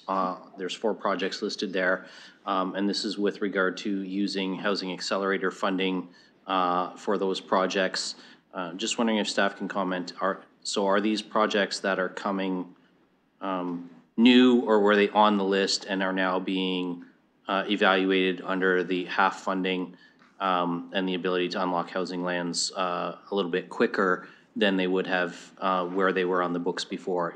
So just were they on the books already, or are these completely new and just being transitioned to HAF? I'll go staff. Through the chair. So some of these, it's a mix between the two, but for the most part, they are new or they're being greatly accelerated from where they would have been previously. Deputy Mayor. And I'm assuming, based on the direction to bring forward a report, the staff do feel that all 4 of these would be HAF eligible projects. They all align with the goals of HAF in terms of unlocking housing supply lands. Go to staff. Through the chair, yeah, absolutely. That was one of the criteria for selection, that they need to be able to show that they're providing a significant amount of units and that those units would happen in a timely way. Deputy Mayor. Great. Happy to support this. As was already said by our delegation, this is exactly how we manage these things. Stuff moves forward, stuff moves back as it's appropriate and as it makes sense from a fiscal capacity as well. So happy to support this recommendation. Other comments? Councillor Frank. Thank you. Yes, and I just also want to say thank you to staff for doing this work. It brings me great comfort that growth is planned for in this manner. I also wanted to share, as the gauntlet was thrown down, according to Merriam-Webster Dictionary, urban sprawl is the spreading of urban developments such as houses and shopping centers on undeveloped land near city. Britannica, urban sprawl, the rapid expansion of geographic extents of cities and towns. And in Wikipedia, urban sprawl is defined as the spreading of urban developments on undeveloped land near a city. So, I mean, 3 different dictionary definitions, but I'll agree to disagree at this point.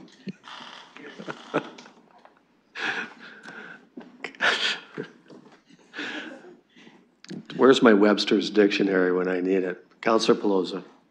Thank you. Allegedly, I think is one of the words that we find coming up more here as we talk about urban sprawl and other things.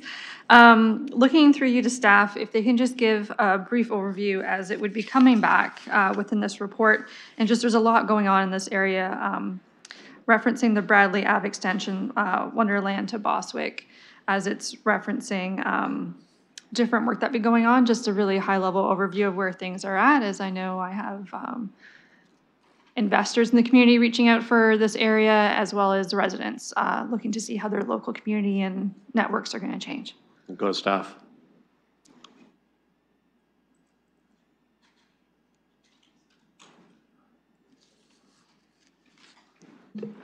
Through the chair, so it is proposed as a deferral. Land acquisition is required for the project and no draft plan of subdivision has been submitted. The trigger to advance projects is generally a financial review, but also how far advanced related and surrounding development applications are. So draft plan of subdivision is often one. So in this case, there's land acquisition required, and also no application is in the immediate surrounding. Councillor. Thank you. So we expect to see things come back if it's not immediate. I know we're still building out part of that Bradley out of extension as we go through part of that process. So just looking to see, I know that the current GMS timing was noted at 2028 on page 102.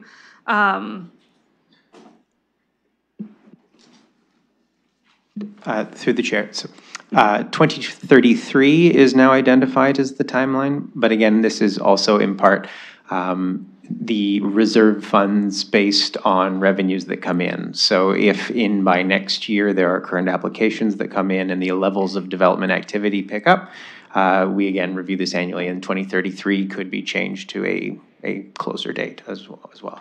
Councillor, you good? Okay. Councillor Hopkins.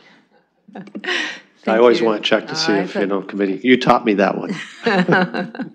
Thank you for recognizing me. And just as a follow-up to sprawl, there are many definitions, and my favorite one here is the essence of urban sprawl represents a pattern of urban development that prioritizes outward expansion over more sustainable, compact, and mixed urban forms. I think I appreciated the research on exactly what sprawl means, so I understand it myself.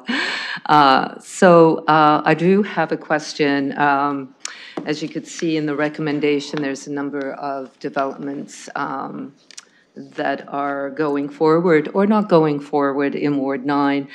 And I do have a question around C, as we are directing the next steps of proceeding with servicing. One of the servicing is on sewer expansion on Pack Road, and it relates to multi-unit housing using the Housing Accelerator funding. We'd like to have a better understanding exactly what multi-unit housing means and that definition. Thank you. Go staff. Through the chair, so that would be anything from medium density to high density forms. So, that's working through the Housing Accelerator. That's what they've really focused on. So, apartment style housing or townhouse developments as well. Councillor Hopkins.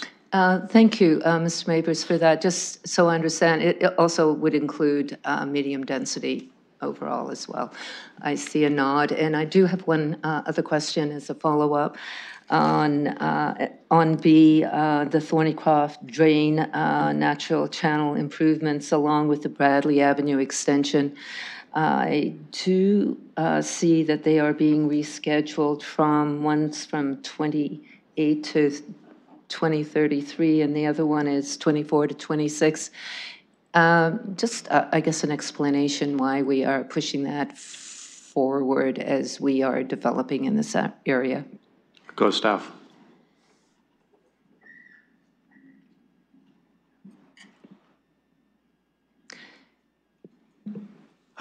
Through the chair, so the deferral is recommended to align with expected timing of developments in the area. So it's the actual pace of development.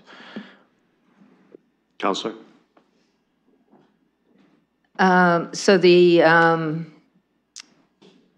actual pace of development, so it's being pushed out. I just want to make sure I understand that. Can you elaborate a bit? Yes, from 2024 to 2026. Is that good, Councillor? I can provide. Feel free to drill down if you get what you want. Mr. Mathers has got his hand up. Oh, okay. Sorry, Mr. Mathers, I didn't see that. Please go ahead. No problem. So with any of these projects, if it's something that is really driven by development, that's one of the criteria for GMIS, is that it's a project that's required to allow development to proceed. So if we're finding that the development is not going to occur, and that's part of the discussions that happen, very thorough discussions with the different owners of these properties to see if they're going to move forward. And if they're not going to move forward, then we're going to push those projects out so that we get them just in time. Councillor. Really appreciate that answer. Thank you. And thank you to staff for the report as well. Councillor Purple. Thank you, Sir Chair, to the staff. When I look at these projects and either canceled or changed timing, the ones that are in my area, and I checked on it, verified it, and the landowner developer has agreed or supported that decision. I didn't check all the other ones, but can you just confirm that all the other ones were also supported by the landowners, developers? Go to staff. Through the chair, so annually as part of the process, there's one-on-one interviews with the developers. It's intended as timing is to facilitate the development and support the infrastructure that's required to be delivered prior to housing being able to be constructed. So these are There are some requests that are made which are not supported, but in general, the deferrals are along with cancellations, because in those cases, there is amendments to an environmental assessment or a different servicing solution has been found. Councillor. Follow-up question. Just in case, as I said, in my ward, I'm okay, I see that it was supported. Besides this report, are the councillors advised if a landowner developer is not in agreement, do you give him, her heads up? We just want to let you know that the developer landowner doesn't agree with our suggestion. Go staff. Through the chair, they generally they are supportive of these changes, so that hasn't been the case. Often, what we also looked at for the deferrals is if it is not happening immediately and can be deferred to later, rather than any kind of deferral that would disrupt delivery of housing where the applications are already in place. So these are ones where the applications are not yet that far advanced, and there's still room to advance them in a future year.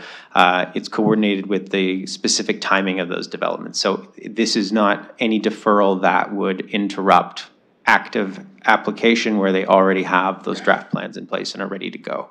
But this is for preserving of the financial health of the reserves, and then of course it can be corrected in a future year if need be. Councillor. Thank you very much. No more questions? Yep. Other comments or questions from committee or visiting councillors? We have a motion moved and seconded. I'll call the vote.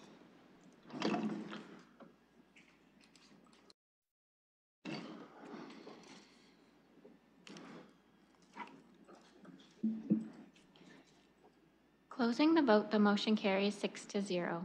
Okay, moving on to 3.3, and this is regarding environmental management guidelines update. I'll look for motion to open the public participation meeting. Councillor Cuddy, seconded by Deputy Mayor Lewis, and we'll call that vote.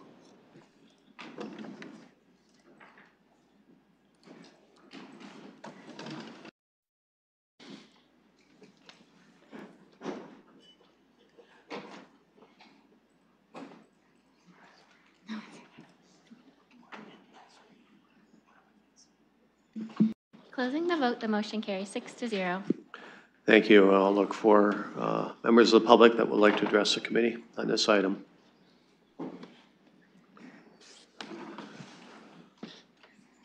Mr. Wallace, you have 5 minutes. Please go ahead. Thank you, Mr. Chair. It's Mike Wallace from the London Development Institute. Great meeting for me. I got to speak 3 times. And if you'd had the rethink zoning on the regular agenda instead of consent, I could have spoke to that too. But anyways, it shows that we're very active and being involved with the city on a number of files, and we do appreciate staff, including the industry, in those consultations, and in particular on this one. This file is a tough one. There's lots of work. It's a big document, and it hadn't been updated for like a decade or so before the last one, and then this was the 2-year review, and I want to thank Emily Williamson for taking the lead with all the staff that are involved on making this happen. I think the vision of how long this was going to take and what it actually took in terms of the length of time of these meetings was about a half year longer, maybe even longer than that, than what we anticipated. But it was a good process. It was very interactive. And it was something that I think could be, that is done in other files within the city, and things are moving forward on that. There's only a couple of points I want to make. One, I want to remind council, these are guidelines. We treat them as guidelines. They're not always interpreted as guidelines from one side of the table than the other, but they are guidelines. And that's why I know I sent an email out to everybody and I highlighted that that's what they are. And we weren't there at the table just complaining or taking our ball and going home or the kind of thing. And I gave you an example of the kind of word, like we provided actual wording changes to the document to make it more efficient and provide clarity. And to the credit of staff, and in the report that's in front of you. We are supportive. We're asking you to support what's in front of us. That they did take a lot of input, not just from us, but from other groups, and they incorporated it. And frankly, looking back at the previous document and this document, it is clearer and much more functional. And I give you this example of figure 2, which is the natural heritage study pathway.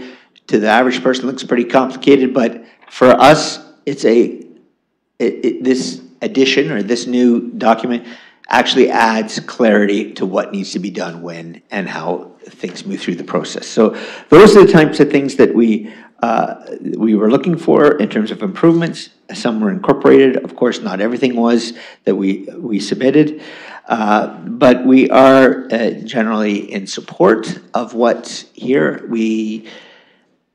In the report, they moved this from every 2-year review, because we'd be starting over again immediately almost, to a 4-year review, so we're okay with that. But in the meantime, within that time, if we find issues that we can deal with maybe on a continuous improvement basis, as we're doing with other committees within the city, then there might be some opportunities to upgrade and change and improve that document. At the end of the day, the people that we hire to do most of the environmental stuff for us, it's interpretation of the technical analysis that are done on environmentally and hazardous areas. That has all we're looking for is a good dialogue to make sure that we both understand where we're coming from and that we're able to implement and protect the environment for us, for the city, and for our future residents. Thank you very much. Thank you. I'll look for the next speaker, Mr. Levin. Thank you, Mr. Chair. You have 5 minutes, please go ahead. Won't take that. I'll be brief. I share a lot of Mr. Wallace's compliments to staff, and it was a very cooperative project and cooperative committee. So I do also encourage you to adopt what is before you. I want to point out, though, the document has always been a guideline. And I'll give you an example. There are minimum buffers in it, but the variance has always been smaller buffers, never seen higher buffers. So it is treated as a guideline by your staff. But I also want to point out that one of the interesting things that came up at one of the meetings, and it was enlightening for me, was that a lot of this comes down to compensation for the buffers. And if there was better compensation to the industry, to the landowner, there might be less contention. So what I would like to hopefully put before you is an idea for an amendment separate from the document. And you talked about development charges earlier today. One way is to look as the new DC study is being rolled out, to direct staff to consider improving compensation for natural heritage system buffers in the upcoming DC study. Because this is something that you're looking at on a regular basis with stormwater management facilities, which are on developable land. So again, it's not something that you need to decide on today as to a dollar amount, but to put it into the mix. And what comes out during the study. And it's been raised at various development charges meetings. It's not something outside of consideration. If it doesn't come to pass, it doesn't come to pass. But if you don't look at it, it will never happen. So thank you. Thank you, Mr. Levin. I'll look for other speakers. Please go ahead. You have 5 minutes. Hi, still Lella Bloomer, Ward 5. I don't have the credentials of either of the 2 previous speakers. So yeah, just comments as a member of the public. So just want to preface though that, I mean, this is a hard report to go. This entire report that came to committee today was really tough to get through. So when you are looking at future public engagement and consultation, I mean, I think it's just important, I know you realize this, but I think it's just important to keep in mind that it's really, like most people will not be able to get through the report in order to even know the questions that they're going to ask, or point out something or raise a concern. It's really difficult, and it's really difficult for people to come down to meetings in the middle of the day too, as I know you're aware. So sorry, just needed to preface my question with that. And really, I just had one kind of question, and it is also to do with the buffers, because the one piece I did really understand about this report was when it talked about a reduction in the minimum buffer width for significant woodlands, so moving it from 30 meters to 20 meters.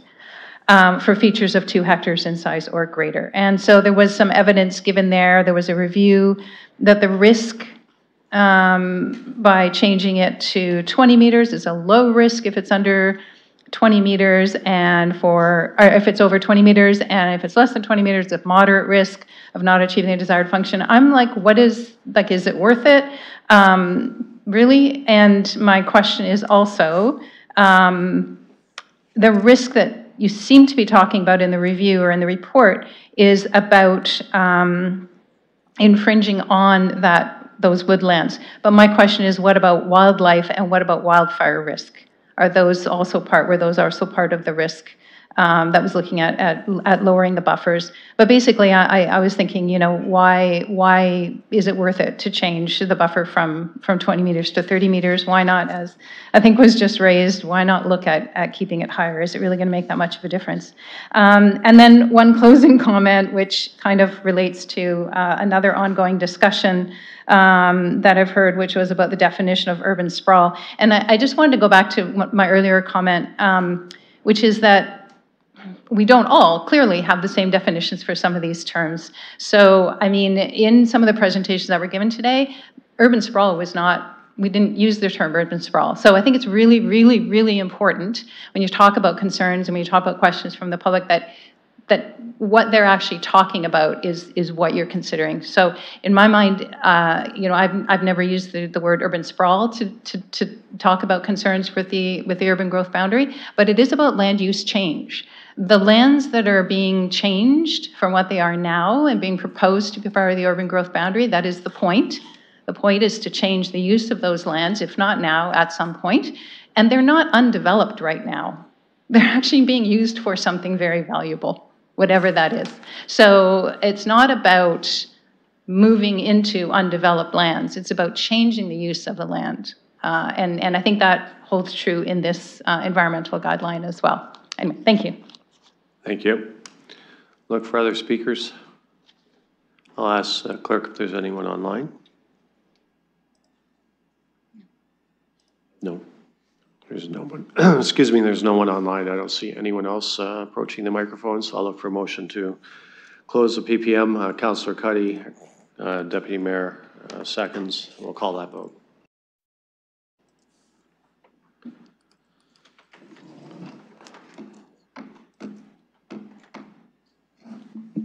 Closing the vote, the motion carries 6-0. So I'll put this to the committee, looking for a motion to get things started. Councillor Cuddy, moving the staff report. Yes, Chair, I'll move the staff recommendation. Okay. I'll look for a seconder. Deputy Mayor Lewis seconds. Okay. I'll open the floor for questions or comments. Deputy Mayor Lewis. So, generally supportive of the work that's been done here. I have, in my own experience, seen sometimes the EMGs being interpreted as regulations rather than guidelines. So I do think that that's a fair and valid comment, and that leads to my question to staff. It seems like a minor thing. It's not any of the technical stuff. I think the technical stuff, well, I agree that it's a lot to get through. I know it was a lot of work for you to put together as well. So that stuff I'm all pretty satisfied with. However, we do have a language change, and this was brought to my attention, of shoulds to shalls. And I actually don't like really wordsmithing things overly much.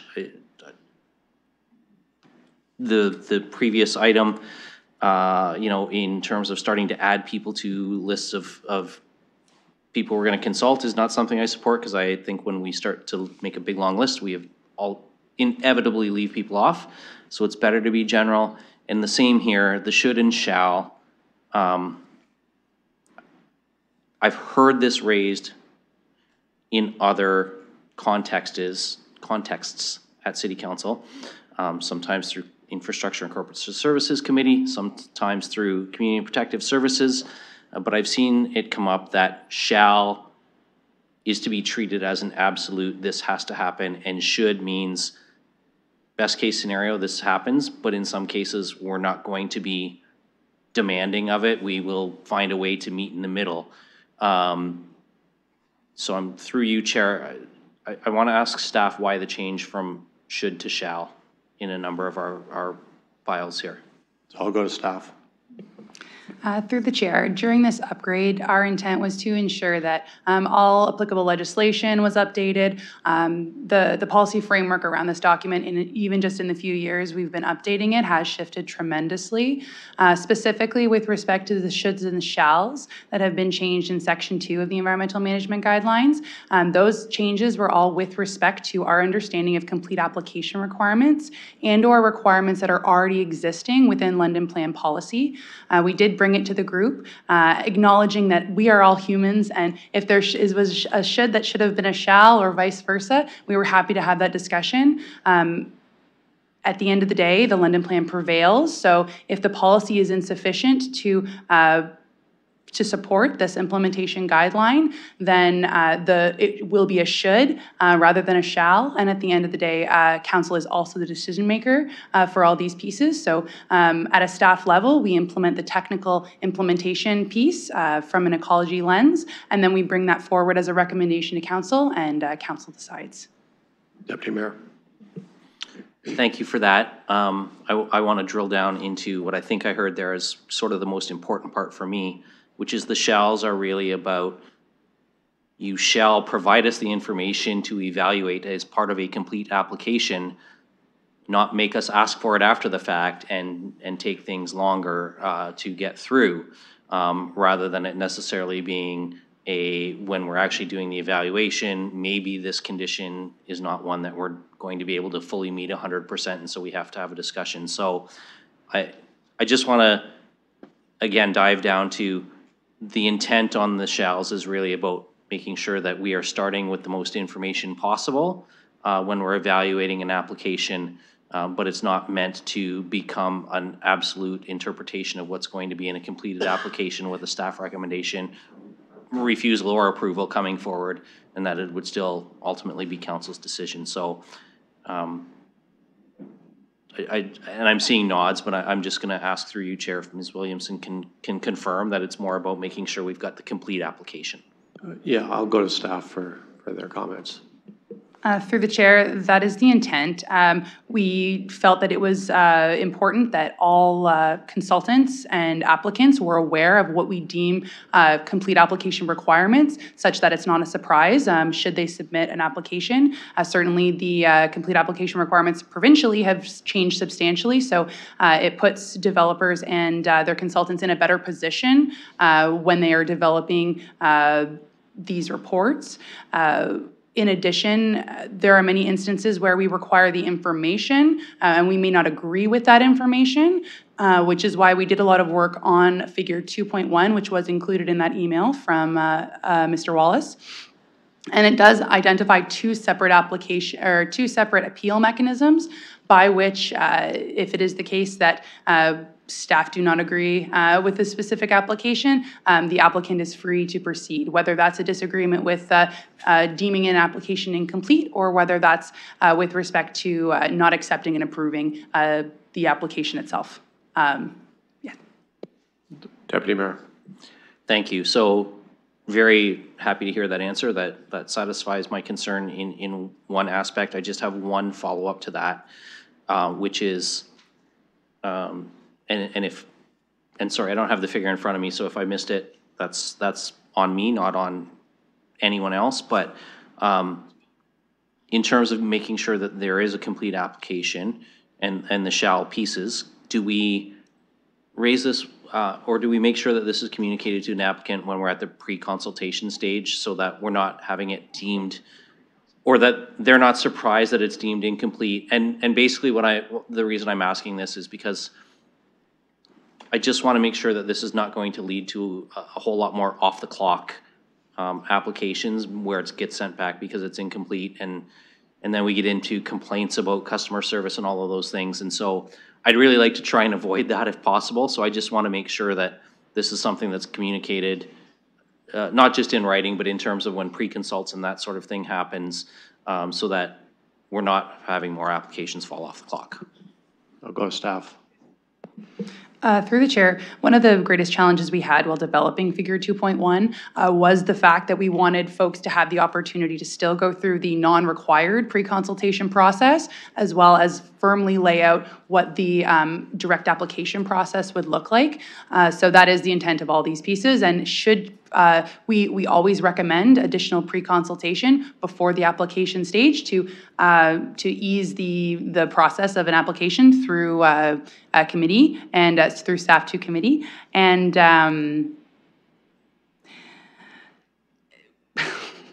I've lost my train of thought.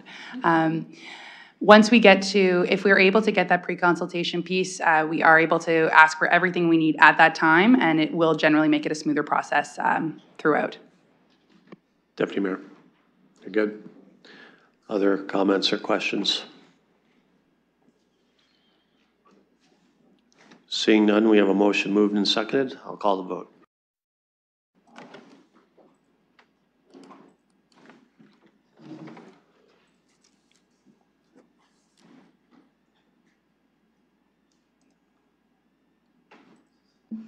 Closing the vote, the motion carries 6-0. Thank you. Moving on to 3.4. This is regarding 3680 and 3700 Colonel Talbot Road.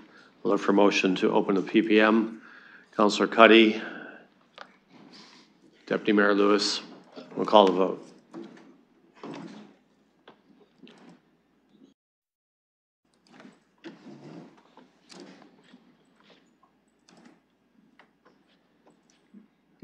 Closing the vote, the motion carries 6-0. Thank you. I'll look for the applicant. The applicant would like to address. I see you online, sir. Please give us your name, and you have 5 minutes. Good afternoon, Mr. Chair, members of the committee. My name is Scott Allen. I'm with MHBC Planning, and we're acting on behalf of the applicant. And with me today representing the applicant are David Ailes, and I believe Ali Soufan is also attendance. At this time, we'd like to briefly express our support for the findings and recommendations of the planning staff report. In particular, we agree with staff's conclusion that proposed development represents a well-considered, context-sensitive approach to intensification, and that it supports the London Plan's vision for complete livable communities. In effect, the proposed draft plan completes the subdivision design for the applicant's lands between Bostwick Road and Colonel Talbot Road, generally along the Royal Magnolia Avenue corridor, and noting that the initial phases of this overall design are well under construction. With approval of this proposed official plan and zoning bylaw amendment and subsequent draft plan approval, Mr. Chair, the applicant intends to advance the detailed design stage of project planning expeditiously for this final phase. Finally, we'd like to thank city staff for their attention to this very complicated application. Thank you, and we'll gladly answer any questions committee members may have. Thank you. I'll look now for members of the public that would like to address the committee. I don't see anyone in the gallery going to mic, so I'll ask the clerk if there's anyone online. Okay, seeing no one, I'll look for a motion to close the PPM. Councillor Cuddy, seconded by Deputy Mayor Lewis. We'll call that vote.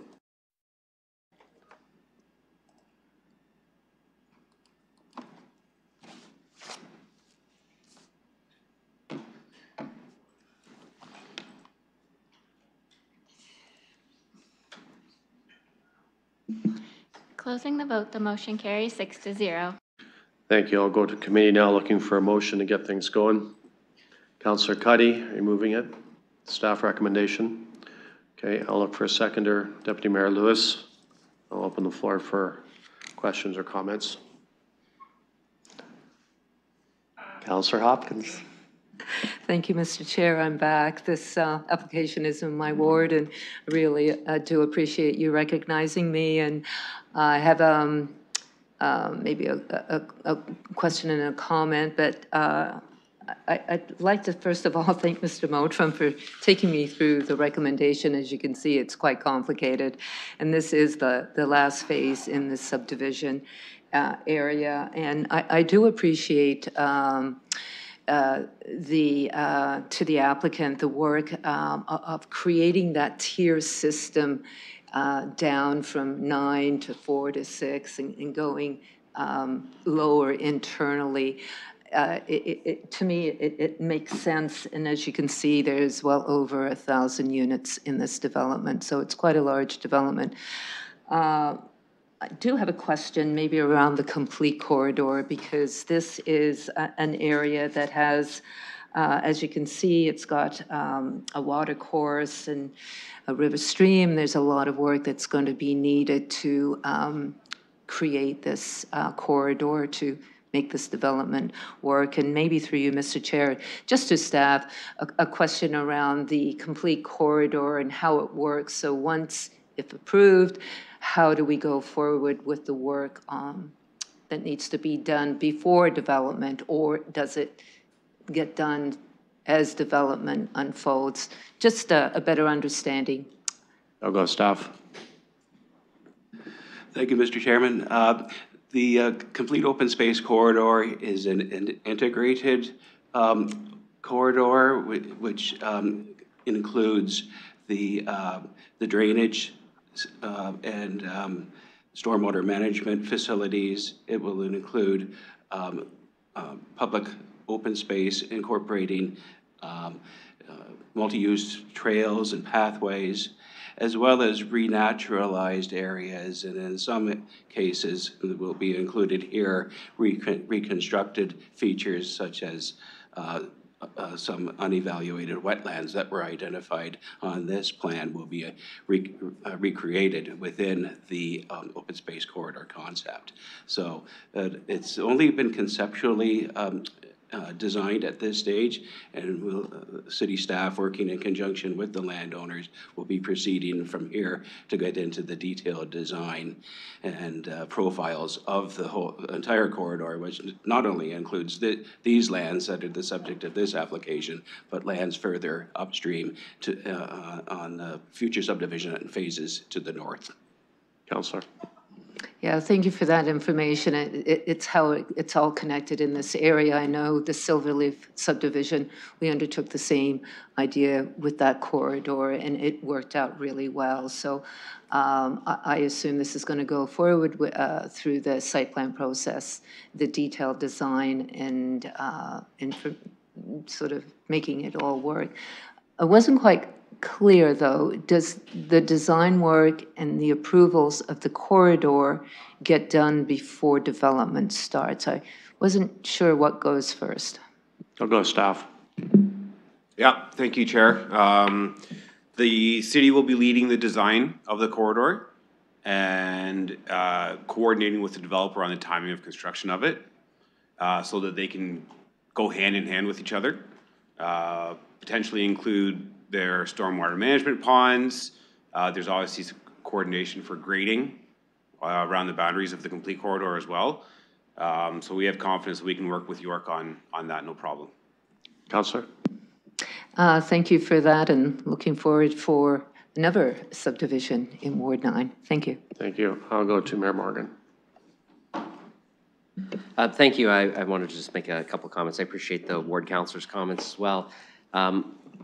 We had a conversation about the urban growth boundary. Now, this is obviously within it, but when we talk about the types of things that will be grown on greenfield developments and what things are trending towards, I think it's a good example of a really complex, multifaceted development that not only includes some single attached dwelling units, 173 of the 1,100 and something, but also cluster townhouses.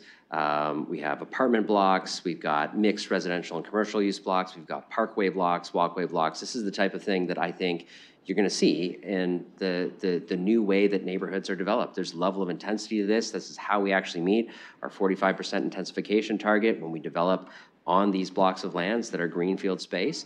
We're actually developing them in a much more intense form than we used to 20, 30 years ago. So, for me, this is the type of development that I think we can get excited about, not just because it's a fair number of units in one development. It completes a section of a neighborhood, but it also represents a range of housing that we need, from both single-family homes to even apartment towers and blocks with some commercial and park space as well. So really happy to see this application. I want to thank the applicant for a thoughtful design. I want to thank our staff for working with the applicant to bring something forward that I can certainly not only support but get excited about. Thank you. Other comments or questions from committee members or visiting councilors? Okay, it's almost 1,200 units, so I'll say that from the chair. That's kind of neat. But I echo the mayor's comments on the new way that subdivisions are being put together. It's not just, well, I don't want to use sprawl because that's been argued enough tonight. But yeah, it's just different than what people might have in their heads. So thanks. One last call. We have a motion moved and second. I'll call the vote.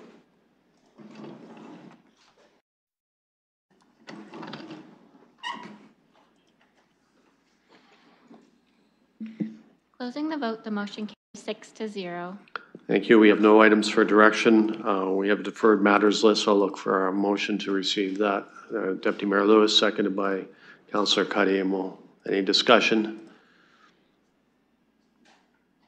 We'll call that vote.